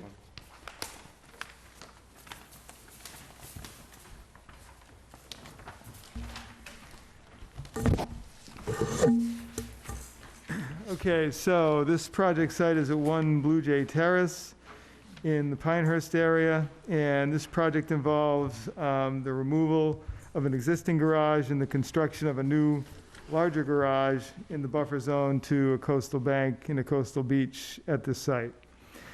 So the existing garage is to be removed and a new 20 by 28-foot garage is proposed. And this would be just outside the 30-foot to the coastal bank. Also proposed is a new driveway area that would lead into the new garage. And there was some discussion about that being pervious at the last meeting. At the last meeting, we also did not have a DEP file number, which we have since received. So at this point, I would recommend that the project be approved with the standard conditions and also conditions that the driveway material be pervious and that there be some dry wells for the roof runoff for the additional areas or the additional square footage of the building that's going to be placed in that area. Wait a minute. I'm writing as fast as I can. David, did you For roof include runoff, okay. anything else besides just the driveway? Say that again? Was there any other areas that you wanted to make it pervious, not just the driveway? Apron around? Not really. I mean, the driveway was the most critical thing. They're really not changing anything else anywhere else on the property other than where that project is going to go. So anything, let's say, to the right that you're looking at, no work is proposed there. Everything is to the left of the existing home. Thank you. Anything you would like to add? No, but thank you for having us back. Dave had requested a new plan just with the overlay, so basically you're seeing the same plan that you saw before, but all compacted onto the bottom, onto the bottom format. Okay. And This plan is nothing has definitely- changed. Definitely easier to see what's going on with this revision because you can see the existing garage and where the new garage is Shaded going. in, okay. Yeah. So this is. The other plan was sort of in two pieces and it was a little more difficult Yeah, to. it was more difficult to visualize, yes. Right. But nothing has changed since we came last and had the last discussion. Thank you. Questions on the board? I'll start with Carol. No questions. Ron. No questions, it's all been addressed. Kwame. No questions, thank you. Denise. Just wanted to thank you for putting in the pervious driveway. Yeah, no problem. I have no problem with that at all. Elisa. No questions. Michael. No questions, thank you. Is there anybody in the audience that wants to, in the room that'd like to comment on this project? I'm seeing none. Motion to close the hearing. I have a motion to close the hearing. I Second. have a second. All in favor? Aye. Opposed, abstained. The hearing is closed. I move to approve the project with the standard order of conditions with the additional conditions of pervious material for the driveway and dry wells to make up for the difference For the roof. for the roof runoff. Yeah, it's on the plan. Yep. I have that motion. Second. Second I here. have a second. All in favor? Aye. Aye. Opposed, abstained, it's approved. Please see Mr. Shett for your paperwork before you start the project, and thank you. Will do, thank you again. Thank you. Thank you. It's going back. Here you go. I got that confused with something else. While that paper's going around,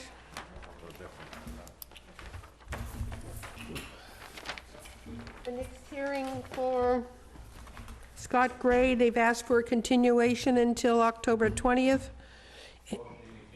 Second. I have a motion and a second. All in favor? Aye. Opposed, abstained, we're continued until the 20th. The next hearing is Thomas Parento. Parento. Anybody here for that project?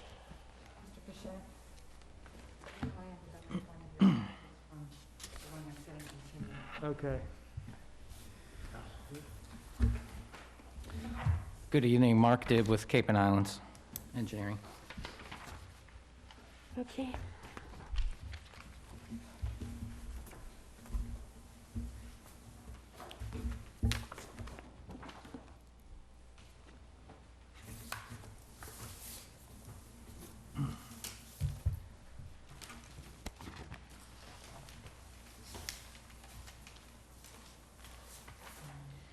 Is that clock broken? No, that clock is broken, yeah. I would say, no way is it 5 minutes after 7. That'd be pretty impressive. No, but it's 7 after 8, so that's about an hour off. What time Or that's Central Time. Oh, okay. Or they daylight savings early. I would take that, Standard. because that would be an extra hour of sleep.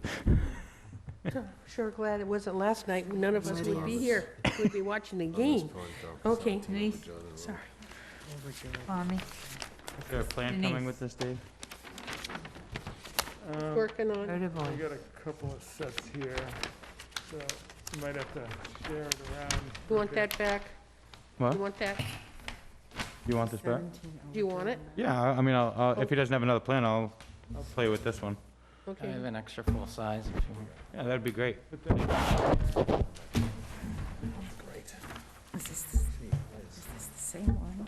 Appreciate it, thank you. Okay.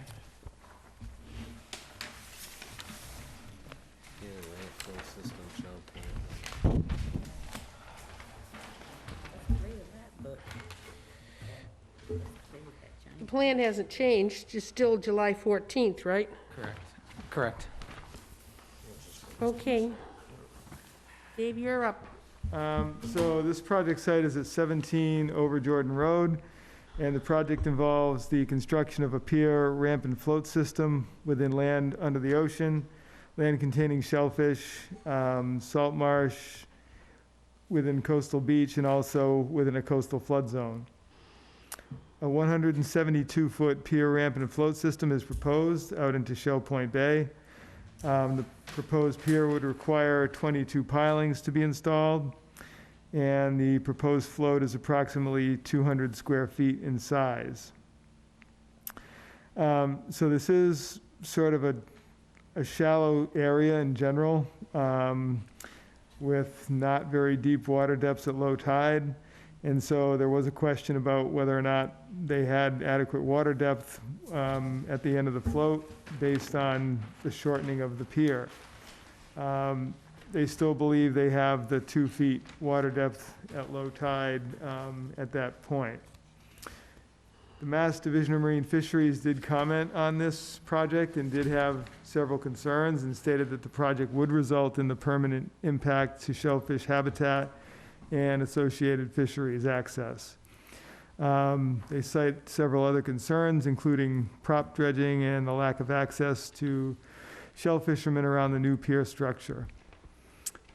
We did receive a DEP file number for this, and we did have a question about the eelgrass survey being done between July and November, and I believe that's been addressed, and there was no eelgrass identified within the project zone. So at this point, I would say that, and also I just wanted to mention that they did put a stake back out to show where the end of the proposed structure was in case anybody happened to go out there. So with regards to this, I do look at the comments from the Division of Marine Fisheries and would say that based on those comments, that's typically reason for me to recommend a denial of the project. Typically, if they make statements or comments that the project is going to have those sorts of impacts, then typically I would not recommend approval of the project. So that's kind of what I'm looking at with regards to this. That's my comment, but I'll leave the discussion open for the commission and to have the engineer make any comments that he would like to make as well. So this site, again, is owned by Mr. Parento. He currently has an approval for another pier already, though this lot is separate and is now its own standalone lot, and that's the reason why they're trying to get a second pier here. But in my opinion, there's no reason why the two parties can't put a boat on the same pier that's already permitted. So that's just another comment that I have as well. But I'll leave that discussion up to the engineer. Mark, comments? I would like to just bring an exhibit up to every member of the commission. It's not a design change, it's just for informational purposes. Okay. Dave, is this the same project that we denied previously? it's the same site and the same situation in terms of where they want to place it, but they have made it shorter versus what was originally Thank you. proposed. And didn't they also change the angle? The angle off the land? That might be slightly different as well. So what I've provided tonight is just an overview of the area and the lots and piers that are in this area. So 17 over Jordan Road is a recently permitted house. It's now under construction. And that would be the main user of this pier, which is the pier farthest to the left, listed as proposed pier at 17 over Jordan Road. And then the next house is 13 over Jordan, which would use the pier that was previously approved with the concrete abutments that are existing today, still out there. And then I just wanted to note there is an existing pier further down, as well as a potentially proposed pier in the future for this area. And I just wanted to highlight the distances specifically between 17 and 13 over Jordan. There will be, it's over 200 feet away from the nearest pier in every direction. So adequate access for shell fishing and navigation would definitely still be provided by this proposal. And the other thing is there was a denied pier in the past, and we have reduced the length by over 50 feet from that. We've measured the depth of water a number of times and believe there's definitely over 2 feet depth where we're proposing the float. So I believe the project does meet performance standards. The DMF comments, again, there won't be issues with getting in and around this pier for the shell fishing. This pier was existing in the past and does still have a current Chapter 91 license that would not be needed to be modified by this proposal. We've pulled the proposed pier back to the same footprint as what the existing pier used to be, and that is still an active current Chapter 91 license. Well, on that point, I would say that's not correct. So if the structure is not maintained as it's permitted for more than 5 years, then that Chapter 91 license becomes invalid. So I agree that it was permitted at one point in time, but I would say that license is not currently valid or would not be viewed as valid by DEP. Do we know how long ago the pier was? There hasn't been a full pier there for, I don't know, 30 years, I would guess. So it's we're not talking about, months, we're talking about years outside of the, okay. Correct. I just want to, again, along that lines, there is no, a lot of times in Chapter 91 licenses, there's a clause that says if it's not rebuilt or built within 6 years or 5 years. This particular license does not have one, so I don't believe that makes it invalid. If we have to consult with DEP, we could. But, we would get the appropriate, if it's not valid, we would get the appropriate, license for this project.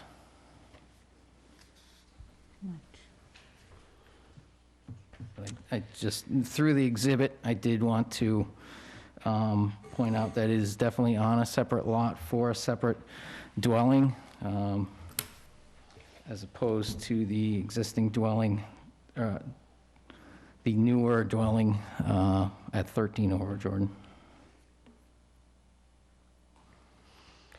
In February 2020, Mr. Buckminster sent a letter to us. Is it still a valid letter that we know of, Dave?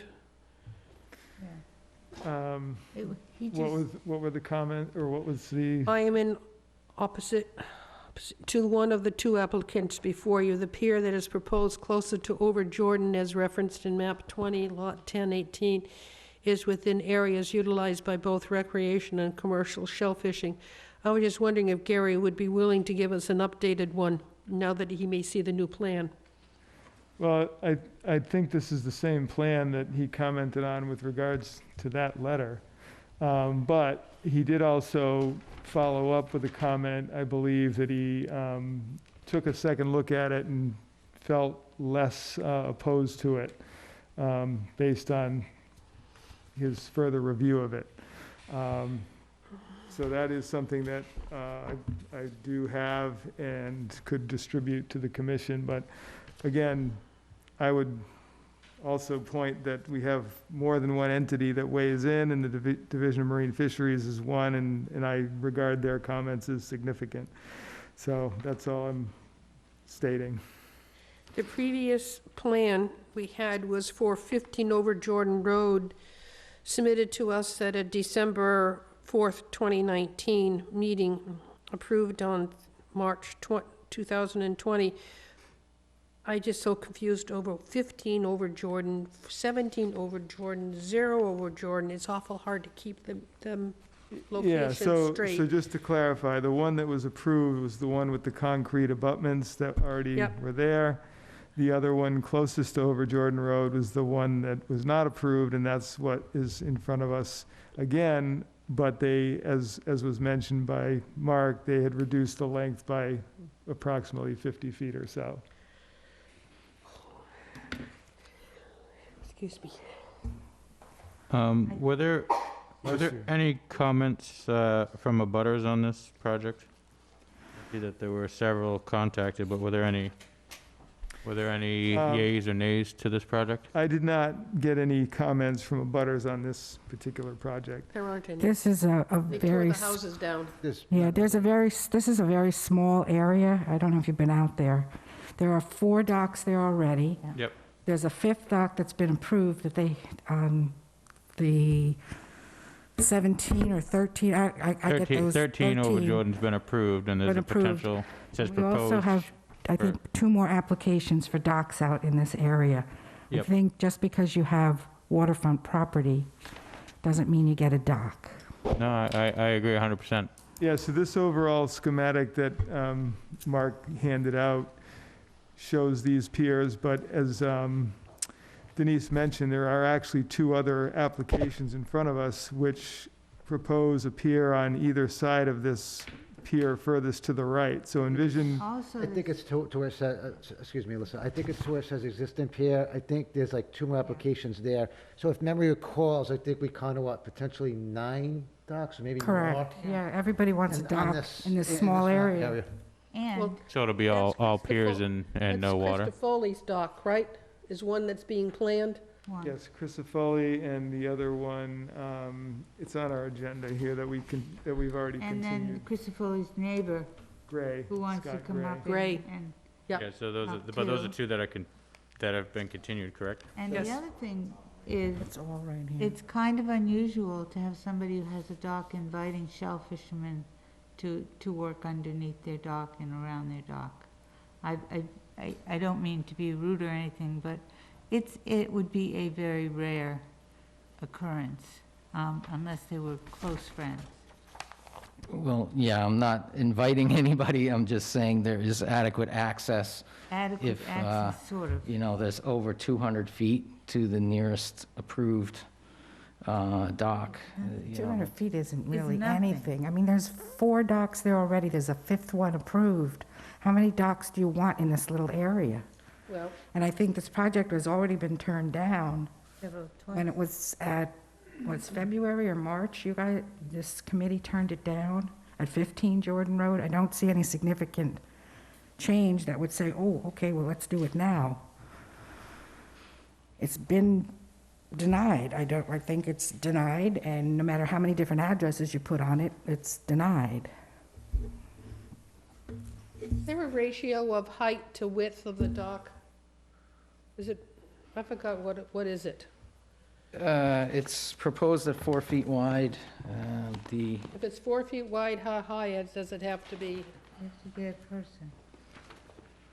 Is it 1.5, Well, 1 it's to the 1.5? DMF is recommending 1.5 feet over marshes for every foot of width. So that's the recommendation they have for structures over the marsh. And that is in their comments, in their comment letter. yes, we're providing 6 feet 6 feet clearance. off the So 6 feet clearance to walk under Yes, while you're along the beach.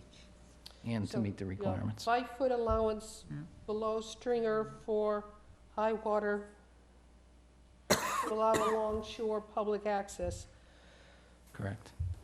It should have been way over for a 5-foot clearance, but okay. That's the requirement for Yep. public access underneath. All right, I'm going to go around and ask for comments. Carol, No comments. Ron, I mean, my comments are, I mean, I'm in agreement with Dave about the impacts, and the comments way heavier from them than any other comments that would come in from any other governing authorities. okay, Kwame, I have to agree with Ron and Dave too as well with this project. Thank you. Denise, The same thing. I think that it has a negative impact on the area, and it should ultimately be denied again. hey, Lisa, I feel that I'm not in favor of the project. I think that in our effort to be consistent with things, we would run into a very big problem, because these are other piers that have already been, they've already notified people that they want to put them in. So there are 8, and you said there were 9, Denise. I know there are at least 8, and 8 piers would be a lot for this little area, which is not very deep. well, we're looking at this one particular project. Michael, anything else? Yeah.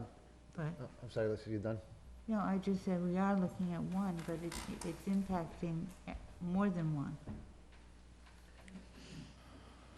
Michael, And so far, I'm in agreement with the rest of the board. This project's be denied based on everything that's been said so far and by the comments from the state. Thank you.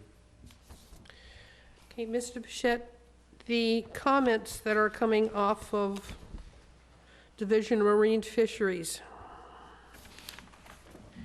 they're not happy with the project, are they? The comments that they make to me suggest that they regard this area as significant shellfish habitat and therefore is worthy of protection under the Wetlands Act. That's my take from their comment letter. Would that be sufficient to deny the project? Under our bylaw, there is language that speaks to if we receive comments from either the harbor master or the Division of Marine Fisheries that state that the resource area is significant, then the commission has the ability to deny that project under that standard. Anybody here want to comment on this project? Mark, anything to add? No, I have nothing further to add. Okay, Motion to close the hearing. Second. I have a motion and a second to close the hearing. All in favor? Aye. Opposed, abstained, the hearing is closed. So I make a motion to deny the project based on the comments from the Division of Marine Fisheries in regards to the negative impact on the shellfish. And that's in direct correlation with our bylaw and gives us the ability to deny the project based on those comments.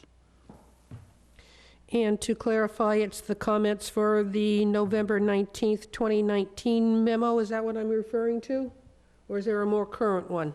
Let me see what you're looking at. The letter I'm looking at is I just want to, in the minutes, I want to put the date No, of the email that the we're, letter is dated August 4th, 2021. August 4, 2021? Yeah. Okay. So that is the motion. Second. I have a second. All in favor? Aye. Aye. Opposed? Abstained? 7-0 to deny the project. Okay, thank you for your time. Thank you.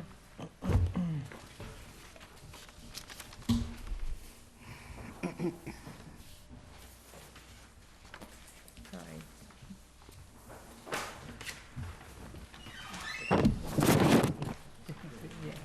Next one. Scott and Laura Christofoli have asked a continuation until October 20th. Motion to continue. I have a motion to continue. Second. All in favor? Aye. Opposed, abstained, we're continued until 10:20. The next hearing is William and Jean Whalen, 11 Gitchigumi. They've asked for a continuation until October 20th. Motion to continue to October 20th. I have a comment about this. This is the one with the cinder blocks? Yes. Okay, we've been at this one since July, and they haven't showed up for meetings. They fired the engineer. Yes, I just Why wanted do to... we keep continuing? Yeah, I this? just wanted to say, I did reach out and finally have contact with the applicant.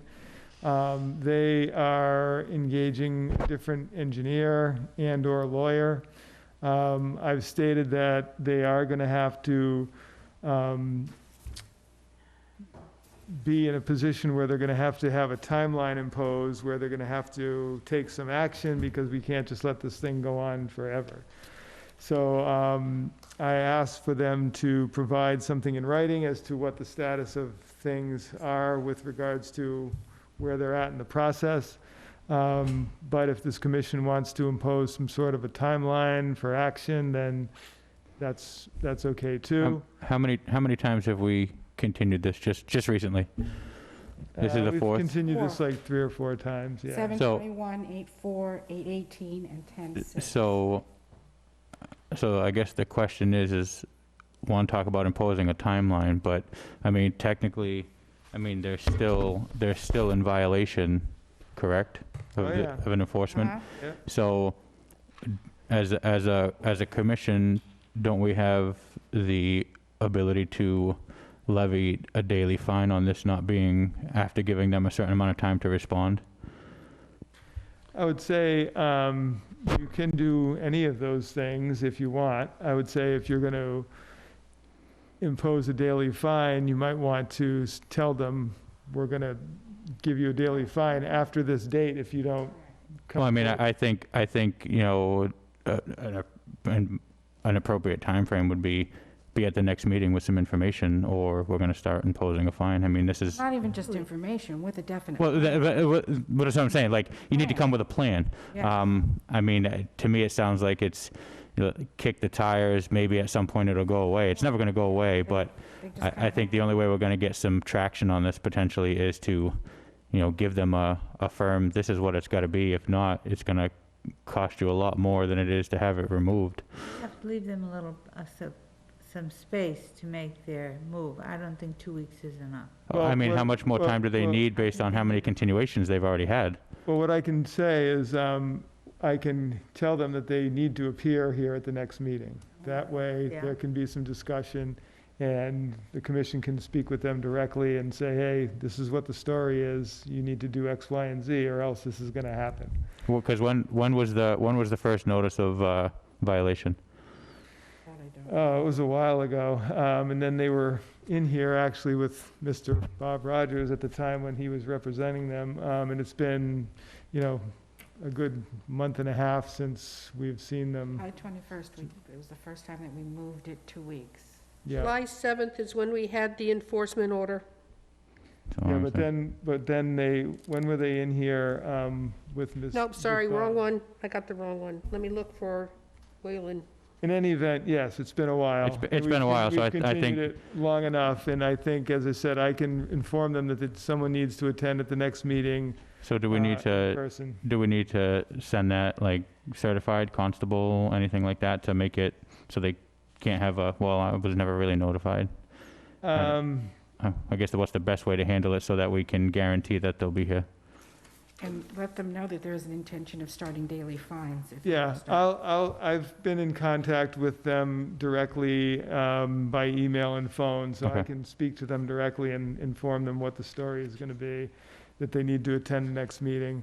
If then, that they don't, then the commission can start issuing daily fines if you want. I mean, you have that authority to do that, so. I mean, I think something We've got needs to to. be careful because we have other notices of, enforcement orders like Anderson. It's been a year and a half before they gave a plan before us. So just because there's an enforcement order out there, we've got to be careful that we be as consistent as we possibly can. Well, additionally, you're dealing with a whole different set of people than a year and a half ago. For the most part, correct. Yeah, I mean, What's this is a that? whole, this is a whole different set of people. There's like that enforcement order that she's talking about, the Anderson, half of us weren't on the board when that Yep. happened. So Right. we can't, I mean, we can push the issue now because it's something that, some of us haven't been around for.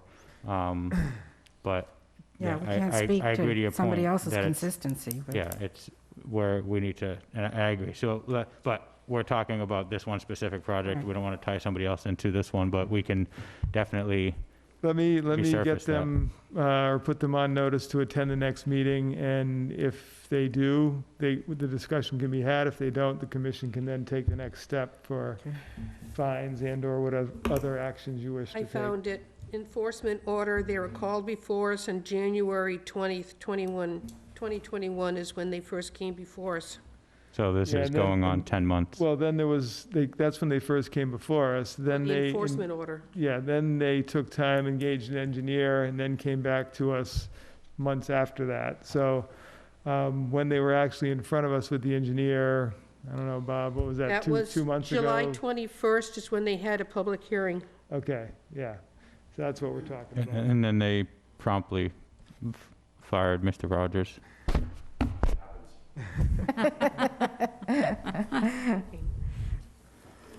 So, Okay, so we're gonna, so motion to continue this hearing to October 20th, and Dave is gonna reach out to notify the applicant or the violator that they need to be present at the next meeting, or we will take further take action further to action. get this enforcement order taken care of. yes. Okay, that's the motion. Second. Second, I heard a second, all in favor? Aye. Aye. Abstain, we're continued until October 20. Next hearing is Signori? Yeah.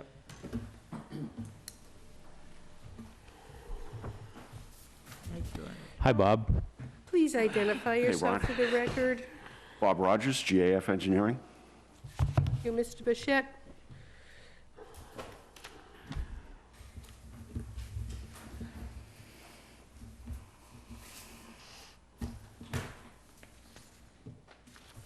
Oh, here, do you want all this stuff back? I'll keep taking it home with you. Dave, here's some more paperwork on over Jordan.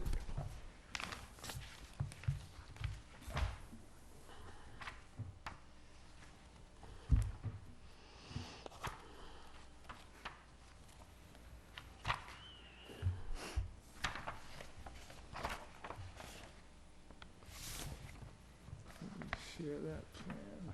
Thank you.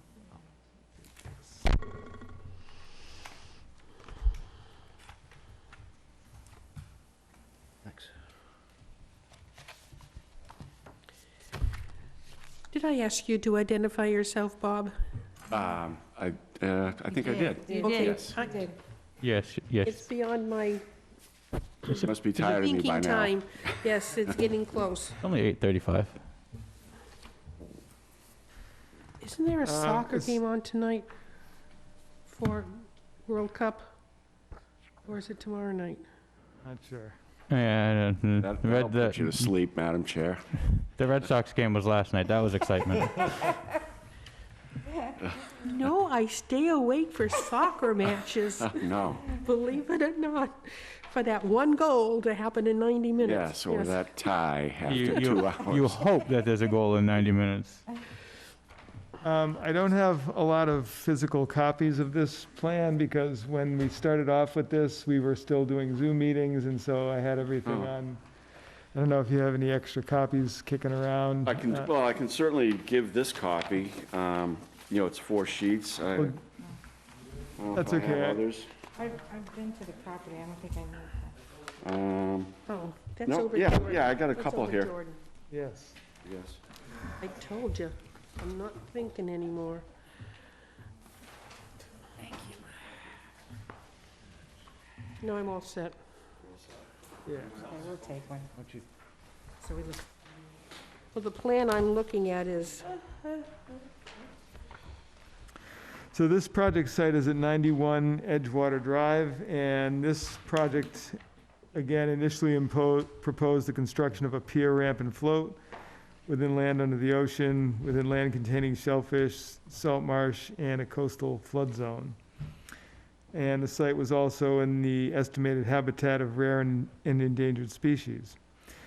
A 243-foot pier, ramp, and float was proposed, and this would require 28 pilings for this structure. This site also is in a fairly shallow area, and the float would just be barely in 2 feet of water at low tide. This also was a circumstance where we had an eelgrass study done initially where eelgrass was identified in the vicinity of where the pier was going to be proposed. We had continued the hearing because in the meantime, we were waiting for some additional information, and we also had the violation where the applicant started to rebuild their old pier with no permits. Since that time, Bob Rogers had stated that they went out to do some survey work and could not find any eelgrass at the proposed site. So the discussion was had that the consultant who did the eelgrass survey go back out and relook at that area. They did do that last week and did submit a new report, which I think I circulated to everyone. But basically in that most recent report, they're saying that they're not now finding eelgrass that they initially had found, which they claimed was sparse in the first place. They say that they're not certain why it's not present. It could be from storm events or seasonal fluctuation. But in their recent report, they're stating that they are not identifying eelgrass in the vicinity of the proposed pier. So this is kind of an oddball circumstance. I don't think I've ever had this occur before where eelgrass was stated that it was there and then now it isn't. But anyway, that is what the consultant has put in their report. So now we are back to considering this new structure and trying to, in some way, address the work that was done on the existing structure that was not approved. Also, that pier did not have a Chapter 91 license in the first place, the old one. So I'll let Bob make any comments or add anything that he would like to state regarding where we're at. Sure, sure. So, you know, I think we've done plenty of due diligence as far as this eelgrass, you know, issue goes, which is significant within your bylaw and for these piers. We never expected to find it this year in the first place, but our prior survey and the soundings that was done in September of 2019, basically was 2 years out of date. And so, you know, we had submitted, I believe, in May. Our first public hearing was in May, and so we accepted a continuance until July specifically to give Brad Holmes a chance to go out there. And he's got the underwater camera, and there is a video that each of the commissioners could view from his most recent work. But the area was never mapped for eelgrass, ever. You know, it's the Wareham River. And so we were extremely surprised that he found even the sparse eelgrass. And so I subsequently, when we went to locate what he found with his camera and could not find it on September 8th, you know, that's when the commission directed us to go back out with Brad. And so he has provided the letter that I would caution you, if you haven't seen the video, it gives me vertigo. You know, but he took a skiff and his underwater camera, and there's a link on the letter, which you can click on if Dave had shared it with you electronically. He did. So we feel like this area is not suitable for eelgrass beds, and that's why we, you know, cannot find any eelgrass beds.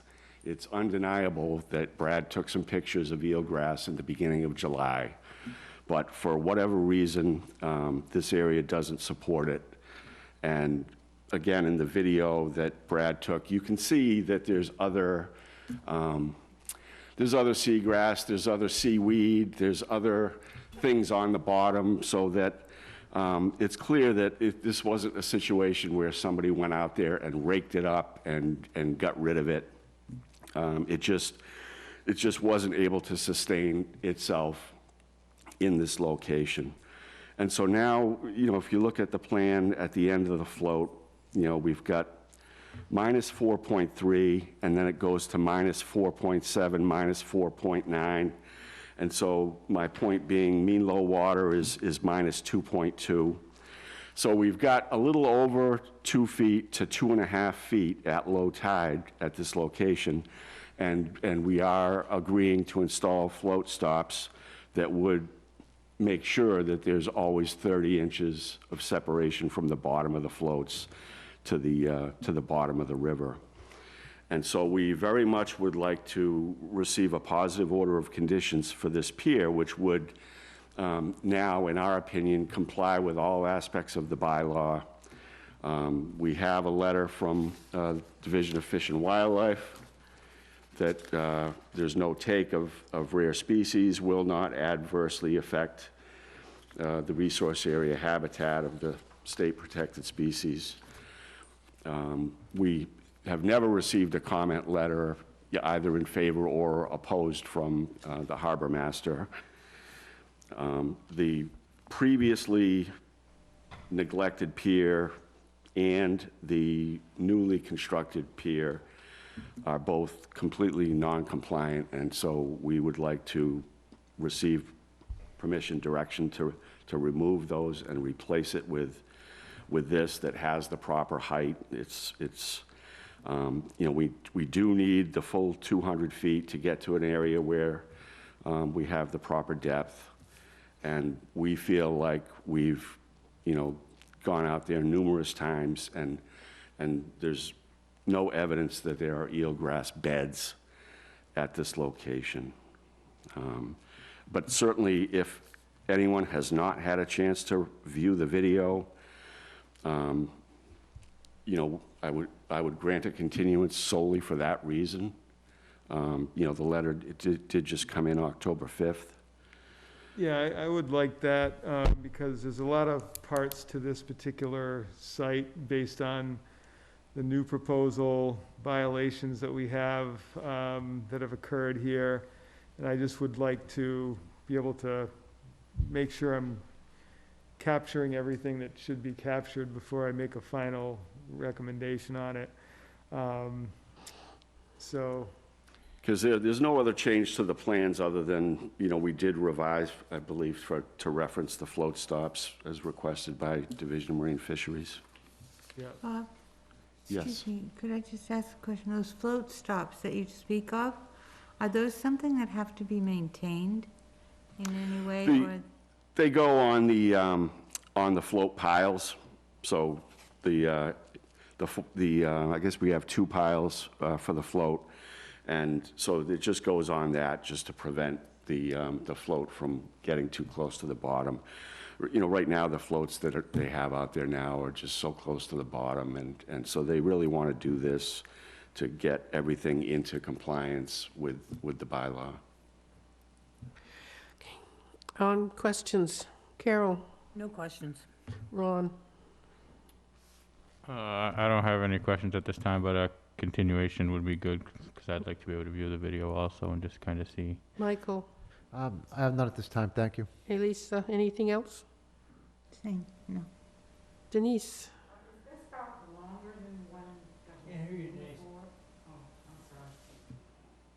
Is this dock longer than the one that was in there before? Yes, correct. Yeah, the one you see on the plan existing would appear to be removed. It was very short, and then it was basically a float system beyond that. Okay, and does all this come out of the water in the wintertime to get stored, or does this stay in, or how does it? No, we would remove the float and the gangway and store it in an upland area or off-site, but the pier would stay. Kwame? No questions, thank you.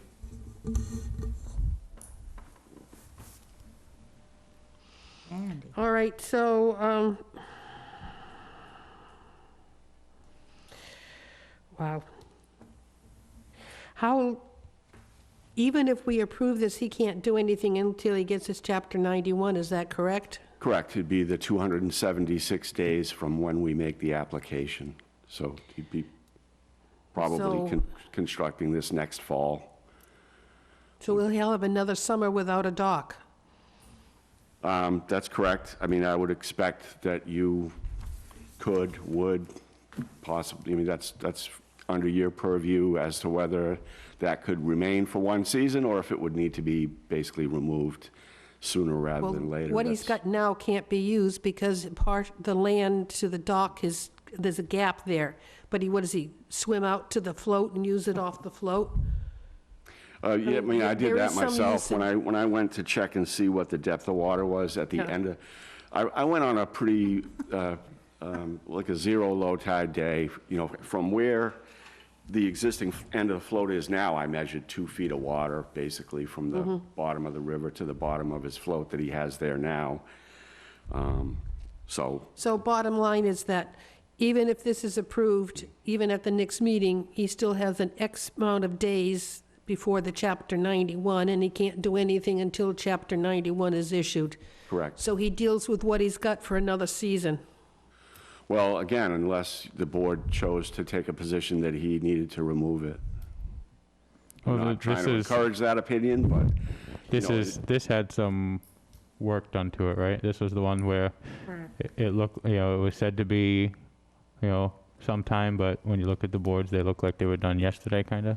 Oh, yeah, this is No, what they it is. definitely rebuilt it. He took Right. part of the old dock away, added a new dock, none of it's compliant.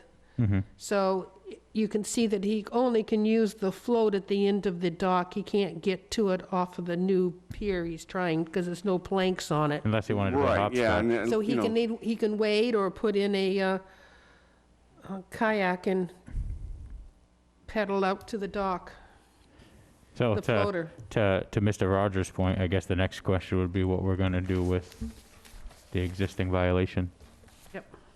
Also, is the structure that's there, is it dangerous in any way? You can't walk on it, there's no planks, they're just open for, 2x8s? I mean, 1x8s? if somebody wanted to climb up on it, it could pose a safety issue. That's what I'm thinking, maybe it should be removed. Well, we can talk about it at the next meeting after everybody looks at the video of the eelgrass, or lack of the eelgrass. sure. Yeah. It did make me dizzy. Just take a little bit of, Yeah. And I don't, I don't know if Dave, if Could you, very well say, remove the old and the new, and remove it from the site, and have nothing. until we, and obviously make a decision on whether a new one's gonna go in or not. Even if it comes in, 91 has to be issued before Yeah. he can do anything. Yeah, so yeah, like you said, you look until the If we early wait fall. that, if he has to wait that long, do they have to do another eelgrass study? No, it's because it takes that long to No, get the. I don't Oh, think so. okay. I mean, I'm it will just be curious. continuous. I mean, Yeah, we would base it on what currently is in place at the time of the permitting Okay. approval. I have my picture. You can't have Sandy's pictures. Okay, so we're going to ask for a continuation until 10:20 to allow us to view the video of the underwater photography. So moved. Second. Second. I have a motion and a second. All in favor? Aye. We're continued until the 20th. Take your Dramamine. Thank you. All right. The next one is Wareham MA3 LLC. They have asked for a continuation until October 20th. Motion to continue to October 20th. I have a motion and a second. All in favor? Aye. Opposed, abstained, we're continued until the 20th. Now we're down to enforcement orders. Old Onset Road. Wait a second. What are you here for? I think he's here for this one, the enforcement. Oh. Yeah, right. Thank you. Might be one of those. I lost mine somewhere. I thought you might have been here for Buzzards Bay Coalition and Station Street. Lost mine. No, nope. Oh, no, ma'am. So with the enforcement orders. Yeah, so, not long ago, we approved a project at this site on Antonellis Way, which is basically off of Old Onset Road, for the construction of a single-family home, fairly large home with 8 bedrooms, but that was, I'll pass the plan around so those of you can refresh your memory real quick. But that was what the project was, and the commission did approve it and did issue an order of conditions for that project.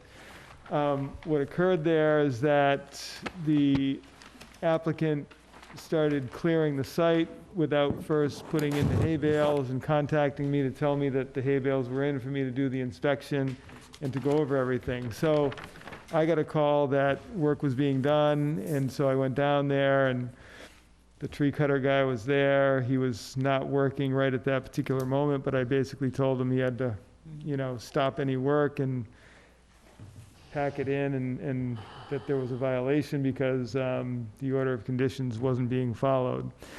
So he did leave the site, and then I contacted the owner and basically explained that they had a violation there. I also spoke to Brian about it as well. So what's happened in the meantime is that another contractor has been engaged to work at the site.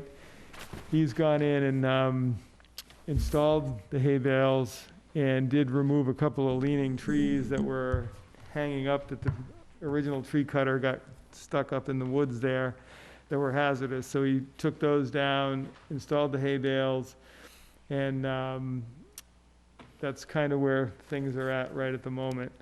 So I've got to go back out there, take a good look at everything, make sure everything's in place the way it should be, and then things should be okay. But there were trees cut down that were beyond the limit of work. So hence we have a violation here, which deserves to be fined. And so that's why that was put on the agenda and why Brian is here to weigh in. Your turn. Okay. Good evening, Brian Grady, GAF Engineering. Just to follow up on Dave's point, yes, there has been a violation here.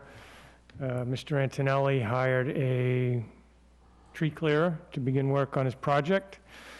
That tree clearer is no longer working on this site. Mr. Antonelli has hired a local contractor, Mr. Savory, who will move forward appropriately from this point. So there has been some work beyond the original approved limit of work that did involve taking some trees down. I was out there Tuesday, a little bit in the rain. I didn't spend a lot of time there. But Mr. Savory has been out. He's placed the hay bale barrier. He has cleaned up the trees that were felled into the area beyond the limit of work. Some trees had fallen, the tops had gone in there, and some trees had been cut. I think maybe 6 or 8, a couple of large ones, 12 inches, the rest were maybe 4 inches, smaller ones. But Mr. Savory has cleaned the site up. The trees were cut, some brush was removed, but none of the stumps were removed, none of the topsoil was disturbed, so the area will revegetate naturally on its own. There is a little bit more cleanup to do, just some small branches and things like that that are left, but the erosion control is in place. So what I would ask is, I told Mr. Antonelli, he obviously can expect a fine for not following the orders of conditions appropriately. And then when Dave has a chance to go out and take a closer look at it, once he's satisfied, I hope Mr. Antonelli can get the okay to proceed with the work on the permitted side of the project, because he's obviously anxious to get started. Fall is here, winter's approaching, contractors are hard to find, so he does need to continue to move. So once Dave's satisfied, if this commission would give him authorization to then allow the work on the project side of the limit of work to proceed. The trees that were cleared outside the limit of work, are they in wetlands? No, it was in the buffer zone between It was the in hay the, bale line and the wetland. So they were not in the wetland, but within the 30, well, close to being within the 30-foot no activity zone, but not in the wetlands, no. were they within the 30 feet? Um, I'm just looking at a fine. Yeah, at the time when I went, it was hard to distinguish that because everything was altered. Now that the hay bales are there, it would be easier for me to see specifically where the trees were cut in relation to the hay bale line and determine what has been done, if anything, within the 30-foot no activity zone. So it's a $100 fine for starting any approved work prior to the required on-site inspection, but you also have work that was done that would have been, it wasn't permitted, right? Wasn't permitted, no. So I would say there should be a $300 fine for that to both the owner and the contractor. That's my any work required conservation approval in wetlands and/or 30, 50-foot no-work zone plus full restoration. Yeah, or- so like I said, I'd like to see where the tree stumps are, and there may be a requirement for some trees to be planted in the area where trees were cut that shouldn't have been cut. Well, do we delay the issuing of the fines until you come back and tell us what you find? I would say I would like to see the fines issued because we know there was a violation. So I would just say that should happen sooner than later. So, Which one? so I guess my question would be is, it seems like there's almost two separate violations, but maybe it'll just get lumped into one. Started work without approval, and then also did stuff outside the scope of what the original order was. Right, that we did not approve. So, I mean, to me, it sounds like it's two separate things, but that's just my interpretation of what we have in our bylaws. Well, that would be on top of, that you would have the fine, but then you'd have restoration. Obviously, I think having Dave go out and take a look at the site to see what type of, what was actually done, how many trees was it? Was it 6? Was it 8? Was it 25? To determine how many trees would need to be replaced.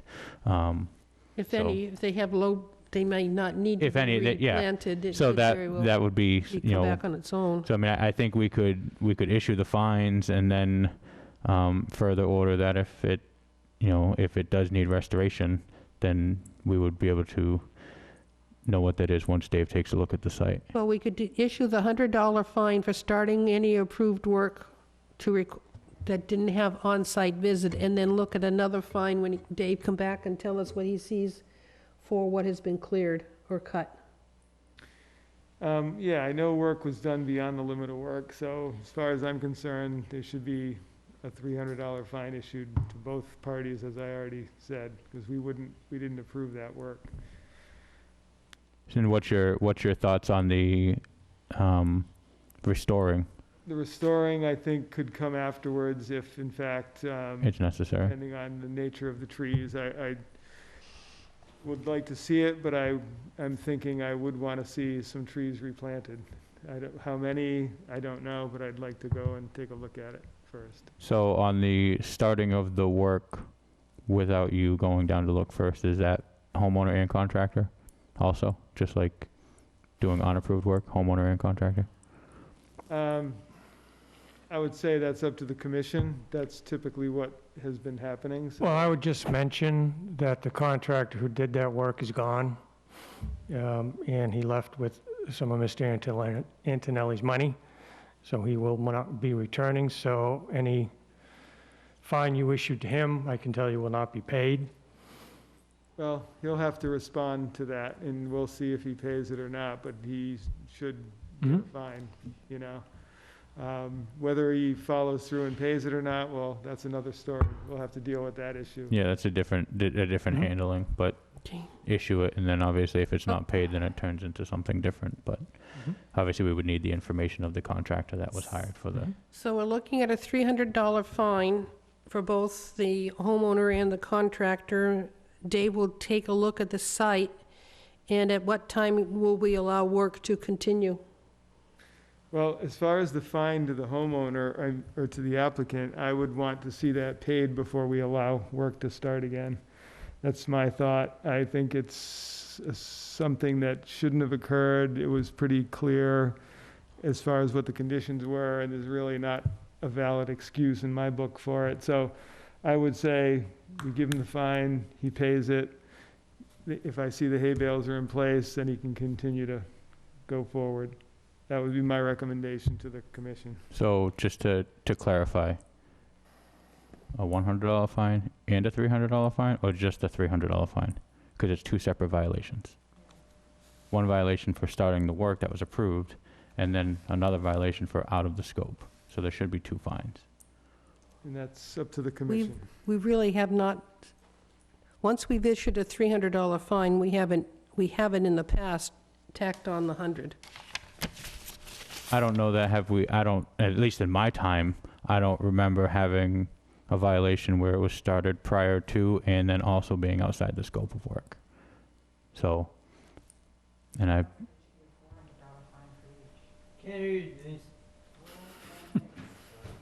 Should be it sounds like it should be a $400 fine for each. well, you would have to, can't no, they have to be separate. But Yeah. 400 total. Yeah, so a $100 fine for starting without approval, and then 300 for outside of the scope of what the conditions were. Correct. So it would be two Is that separate your fines. motion? My motion is yes. And I second it. And I have a second. All in favor? Aye. Aye. Opposed, abstain? So just let him know that when Dave's going to look at the area, you contact Dave. And as he said, work could continue if the hay bales are in the correct position once the total $400 fines are paid. And I'll get that put out soon, because I know he wants to let us move on, so. Yeah, he can come down Monday with a check for $400 payable to the town of Wareham. Tuesday. Sorry. Yeah. I won't be around Monday either. Okay. And then obviously just getting the information to Dave on who the contractor was. Yes. For that. That I already have that. Oh, you already have, okay, you have the, okay, so then you don't have to get that for Dave. All right, thank you. We have one more thing on the plate. Well, what I would say before that, I would just ask the commission to make a motion to ratify the enforcement. Oh, order. yes. So, I have a motion to ratify the enforcement order. So moved. Second. I have a motion and a second. All in favor? Aye. Aye. Opposed, abstain. We're going to ratify the enforcement order. Thank you. All right, thank you. Thank you. Well, I think there's two more things, right? Down on the bottom. Discussion on 30 12th Street. Top of the Okay. certificate of compliance.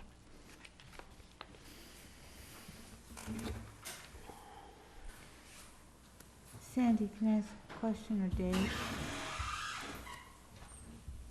Whatever happened to Kenny, who had the was told he couldn't have a shed on his property, and he put wheels on his shed.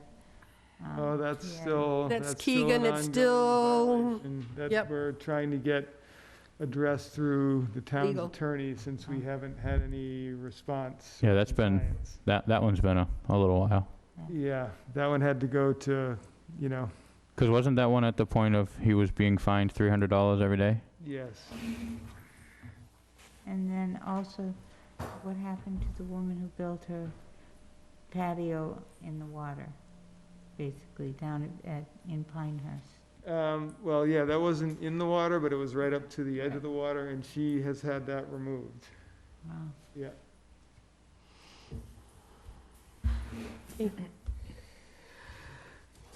Next. The next one, is it the certificate of compliance? Yes. That was for the project that the Buzzards Bay Coalition did down at the end of Station Street to remove the existing dam that was there to restore the normal river flow and to enhance the area as an open space conservation property. Has anybody been down there to take a look at this? It is worth the trip to go down there, walk over the bridge that's there, and look at what that area is right now. It's amazing to hear the water flowing back and forth under that bridge. It's just, they've done a spectacular job. Now you're gonna tell me they're not in compliance, but I'm telling you, I'm very pleased with what they've done. I was not gonna say that. I was gonna recommend. It was just amazing. Yep, no, I was gonna recommend the issuance of the certificate of compliance. I hear a motion. So moved. I have a motion. Second. I have a second. All in favor? Aye. Aye, opposed, abstain, and take the trip down to look at this place. It is absolutely spectacular with what they've done. And then the last thing? The last one is a circumstance kind of on the line of what we were just discussing, where we had this applicant start a project without going through the normal request to review the hay bale line and so forth, but he didn't do work outside of the limit of work. He actually just started doing the work that he was approved to do, but just never came to me, so I was not aware of it until I got a call, and then I had to go down and take a look, and sure enough, he had cleared basically the whole site before I had even seen it. But thankfully, in this case, everything was in the right place. He did have the hay bales in. He didn't have a adequate DEP number up, so I would recommend a small fine for not adhering to the order. So basically the $100 for starting. Right. But is that gonna have to be, we're gonna have to put that as an enforcement order on a further meeting, correct? Well, in this case, you know, we could do that, but again, he's in compliance with the order now, because he has contacted me and we did go down there. So there's no real enforcement action that is needed, whereas on the other one, you may There's have other- restoration that's required. So does he know that there would be a fine that would Yeah, be? I've already Okay, explained that, okay, yeah. okay. So, I mean, I guess we could just issue a $100 fine for starting without Dave's approval and just, you know.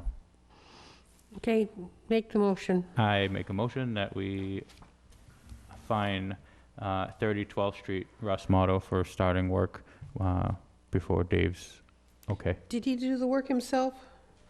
So there's no contractor? He is doing, Okay. he's doing the work. I have the motion. Second. I have a second. All in favor? Aye. Opposed, abstain. $100 fine. Is that it? I have another question. Yes. What happens to this money that we're collecting? Do we ever, you know, is it for conservation? It disappears into the general. General budget. fund. Really? So we don't per se directly see it now. No. Why can't we use it to do our minutes? So you know what? You're absolutely right, Sandy. You are right. We should be able to do it, to have someone do the minutes. Good idea. All right, citizens petition at the Springtown meeting. There you go. That's right. Okay, is that it? Motion to close the meeting. Meeting. I have a motion to adjourn.